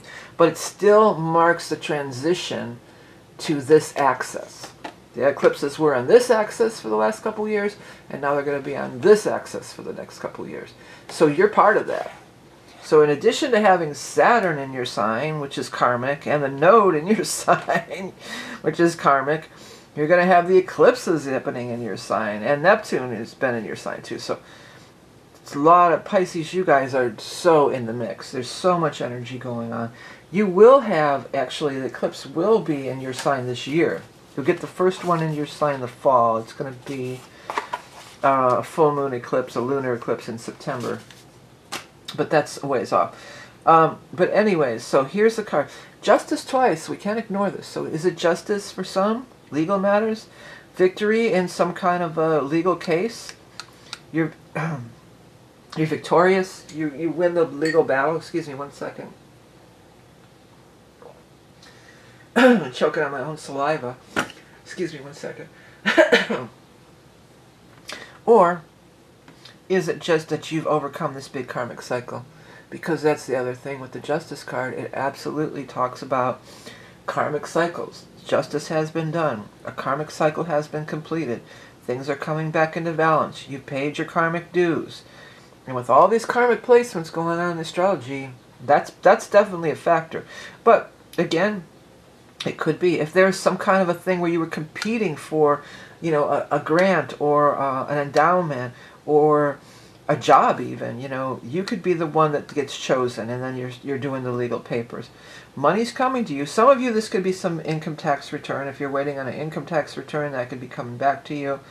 The Magician, you are feeling, with the Six of Rods and Magician, you're feeling your oats. You're feeling really empowered. You're raring to go. That's what the guys are saying. You're just raring to go, and you're so empowered, and nothing's holding you back. You are, there's no limits to what you can do at this time. Even as we move into the Aries situation, because we've got the Knight of Rods here, this is the Aries, this is the fire sign energy. So we've got Aries Ingress, and then we've got the new moon solar eclipse in Aries too. So, super powerful. If you are Pisces rising, this new moon solar eclipse is in your second house of money. So it could be a great time to really boost that income and that money too, or throw your hat into the ring or the arena for a job or a grant or, you know, something where you would get money in return. Put yourself out there. Even though Mercury's retrograde, it's still a powerful time. This could also just be a fire sign person that you're dealing with, who is a Leo, an Aries, or a Sagittarius. But for most, I feel it's the season of Aries as we roll from your season of Pisces and we roll into season of Aries.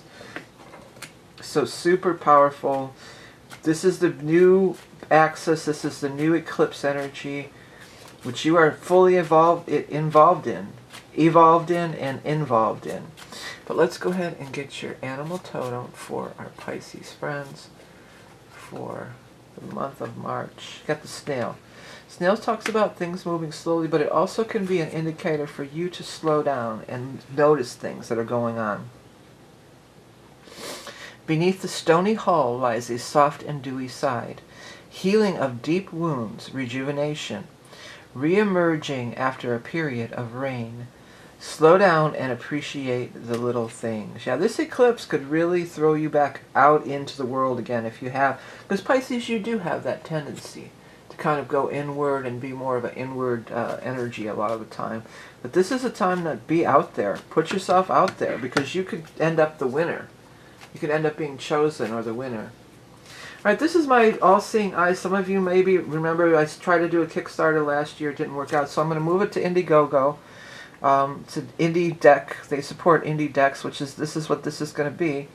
It's a divination board, a pendulum board on one side, and I wanted to have the pendulum included, and it's an oracle on the other side, and it's just a really cool deck, and it's a culmination of many years of reading and all my experience and the questions that people have in the modern day that don't involve magicians and knights and kings and stuff, you know. This has a lot of modern day symbolisms and things on it. So more information at the end of this video, but also you can just go straight to the Indiegogo place, and there's a ton of information and other videos on there, and if you could support in any way, I would be so grateful, because I really want to get it out there this year.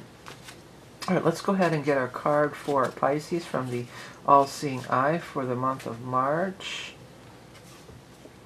Home. Oh, that already came out. How did I get back in the deck? Well, we'll let it go. It already came out.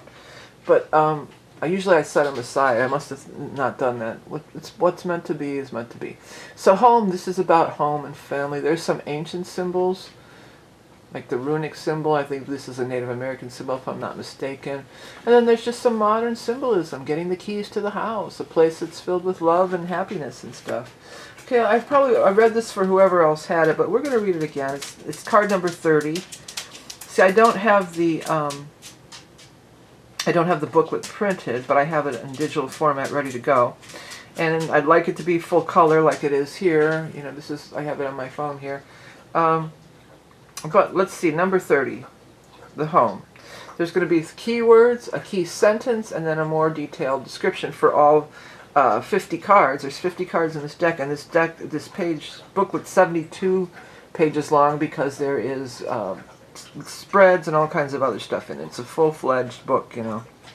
Okay, home. Lair, haven, sanctuary.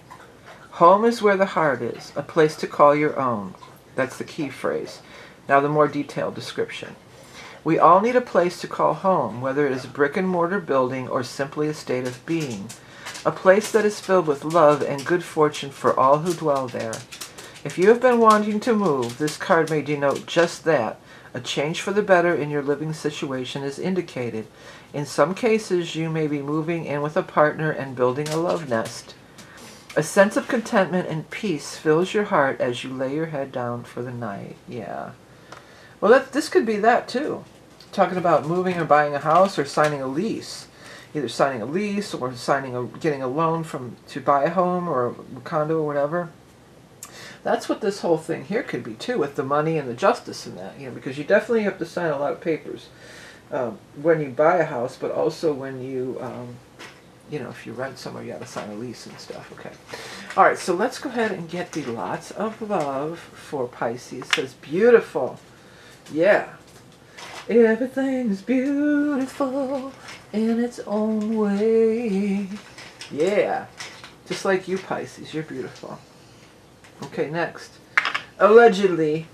So allegedly. Get it in writing. That's what the guys just came through with. Get it in writing. And then finally we're going to pull the lots of proverb. It says, out of sight, out of mind. Well, you know, that can mean a lot of different things, but it's basically not to dwell on negative stuff that brings you down, but I don't see any really signs of that, you know. But sometimes, you know, I'm looking at it with this because this is about slowing down and looking at things too. So maybe there's some things that have been out of sight and out of mind. We could switch it the other way around, that you do need to take a look at. But if there's something that, you know, you keep like this automatic thing, you get up in the morning and you start thinking about this thing, or you start looking at some kind of a thing that it just brings you down and irritates you, then don't look at it. You know, just don't look at it anymore. You don't want to stick your head in the sand, but you don't also want to have things constantly reminders of negative things or hurt feelings and different things. You don't want that constantly in your face. You want to have some time to relax, and chill out and manifest happiness, because you're going to be manifesting your butt off here, Pisces. Your solar return, I'm actually going to, I'm uploading this and launching this, my Indiegogo thing, on your powerful new moon. There's some really powerful new moons happening for you at the very end of February, the 27th for most people. So use that energy. That's going to carry you all the way into March, and then we roll into these eclipses. They're showing me like it's this storm, but Pisces, you're of the water. You're ruled by Neptune, the sea god. This is your domain, and you're pulling you got the sails there, and you're harnessing that energy, and it's carrying you through the power of the storm, all the stormy weather. You can harness that energy, and it can carry you through to your destination and beyond. All right, everybody. Well, thanks so much for tuning in. Hey, check out I'm going to put the tag on the little demo video, my little promo video for this deck. But really, if you want to head over to Indiegogo, that's where you're going to find, all the information. Any support is appreciated. This is a cool-ass deck, man. I'm telling you. I love this deck, and I put my heart and soul and so much work into it. I really want to see it get out there. So it's not going to work on the pay-on-demand things because they don't have the right box for it, and they don't have, the booklets are crazy expensive, and they're not the right size. They want a full-size book with it. It's just going to be a major headache. It's only going to have to be an indie deck. That's the only way I can do it. I tried publishers. They didn't get back to me. So I'm not waiting anymore. It's been done for like almost a year. It's time to get it out there. And I hope if it ends up not being, widely used, that makes it even more special. It might even be sort of a collector's item. If I can only get a certain amount printed and no more, then it might even be kind of a collector's item. But we'll see. Hopefully it'll be, people want to use it, because it's not just about looking pretty. And there's actually a lot of thought that went into it.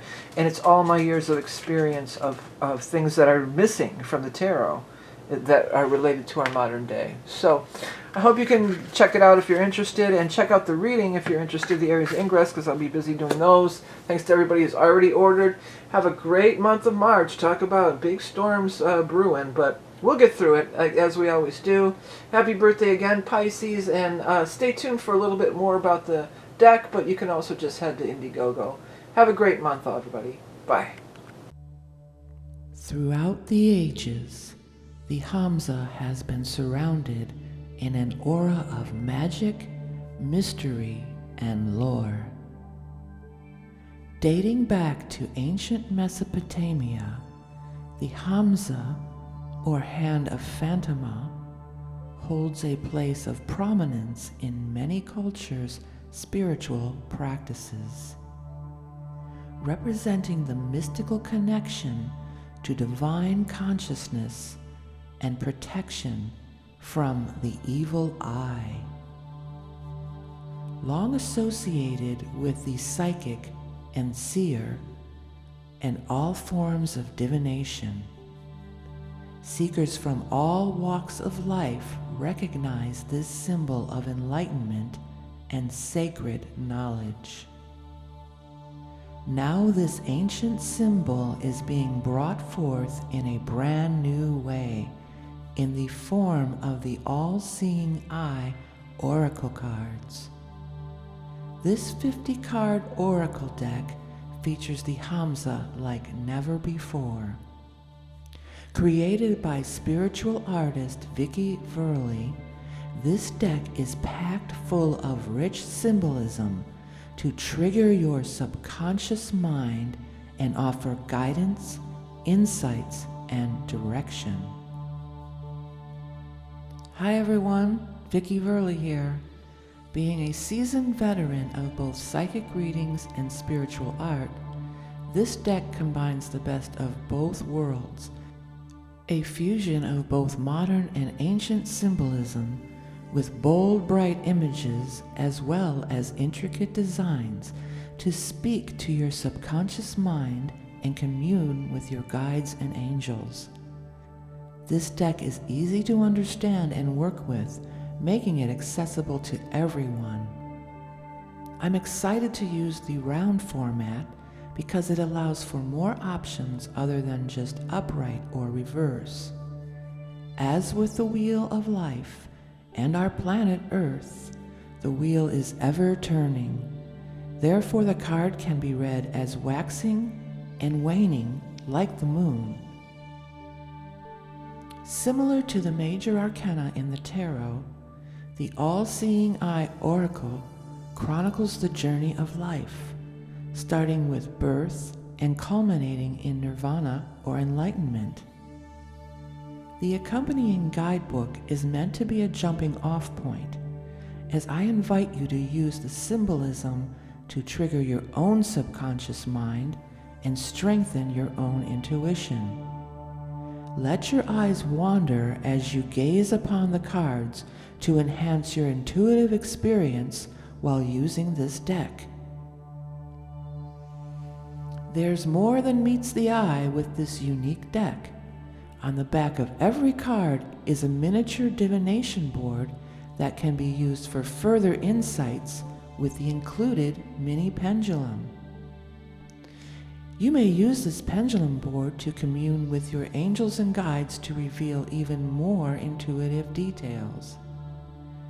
In addition to the pendulum, I've got some really cool special gift ideas lined up that will be available to participants in this campaign. Like this one-of-a-kind fortune teller. Reminiscent of childhood fun, this little perk is my gift for all at any level of contribution. Or this metallic divination board with full-sized pendulum, available at the Eye of the Beholder tier or for purchase as an add-on perk. If you order within the first 48 hours at Tier 2 or above, you will receive a Lucky Mojo bag, exclusive to this campaign and hand-assembled by me, filled with stones, herbs, talismans, and other mystical bits used to attract good mojo in all areas of life. Thank you for your support.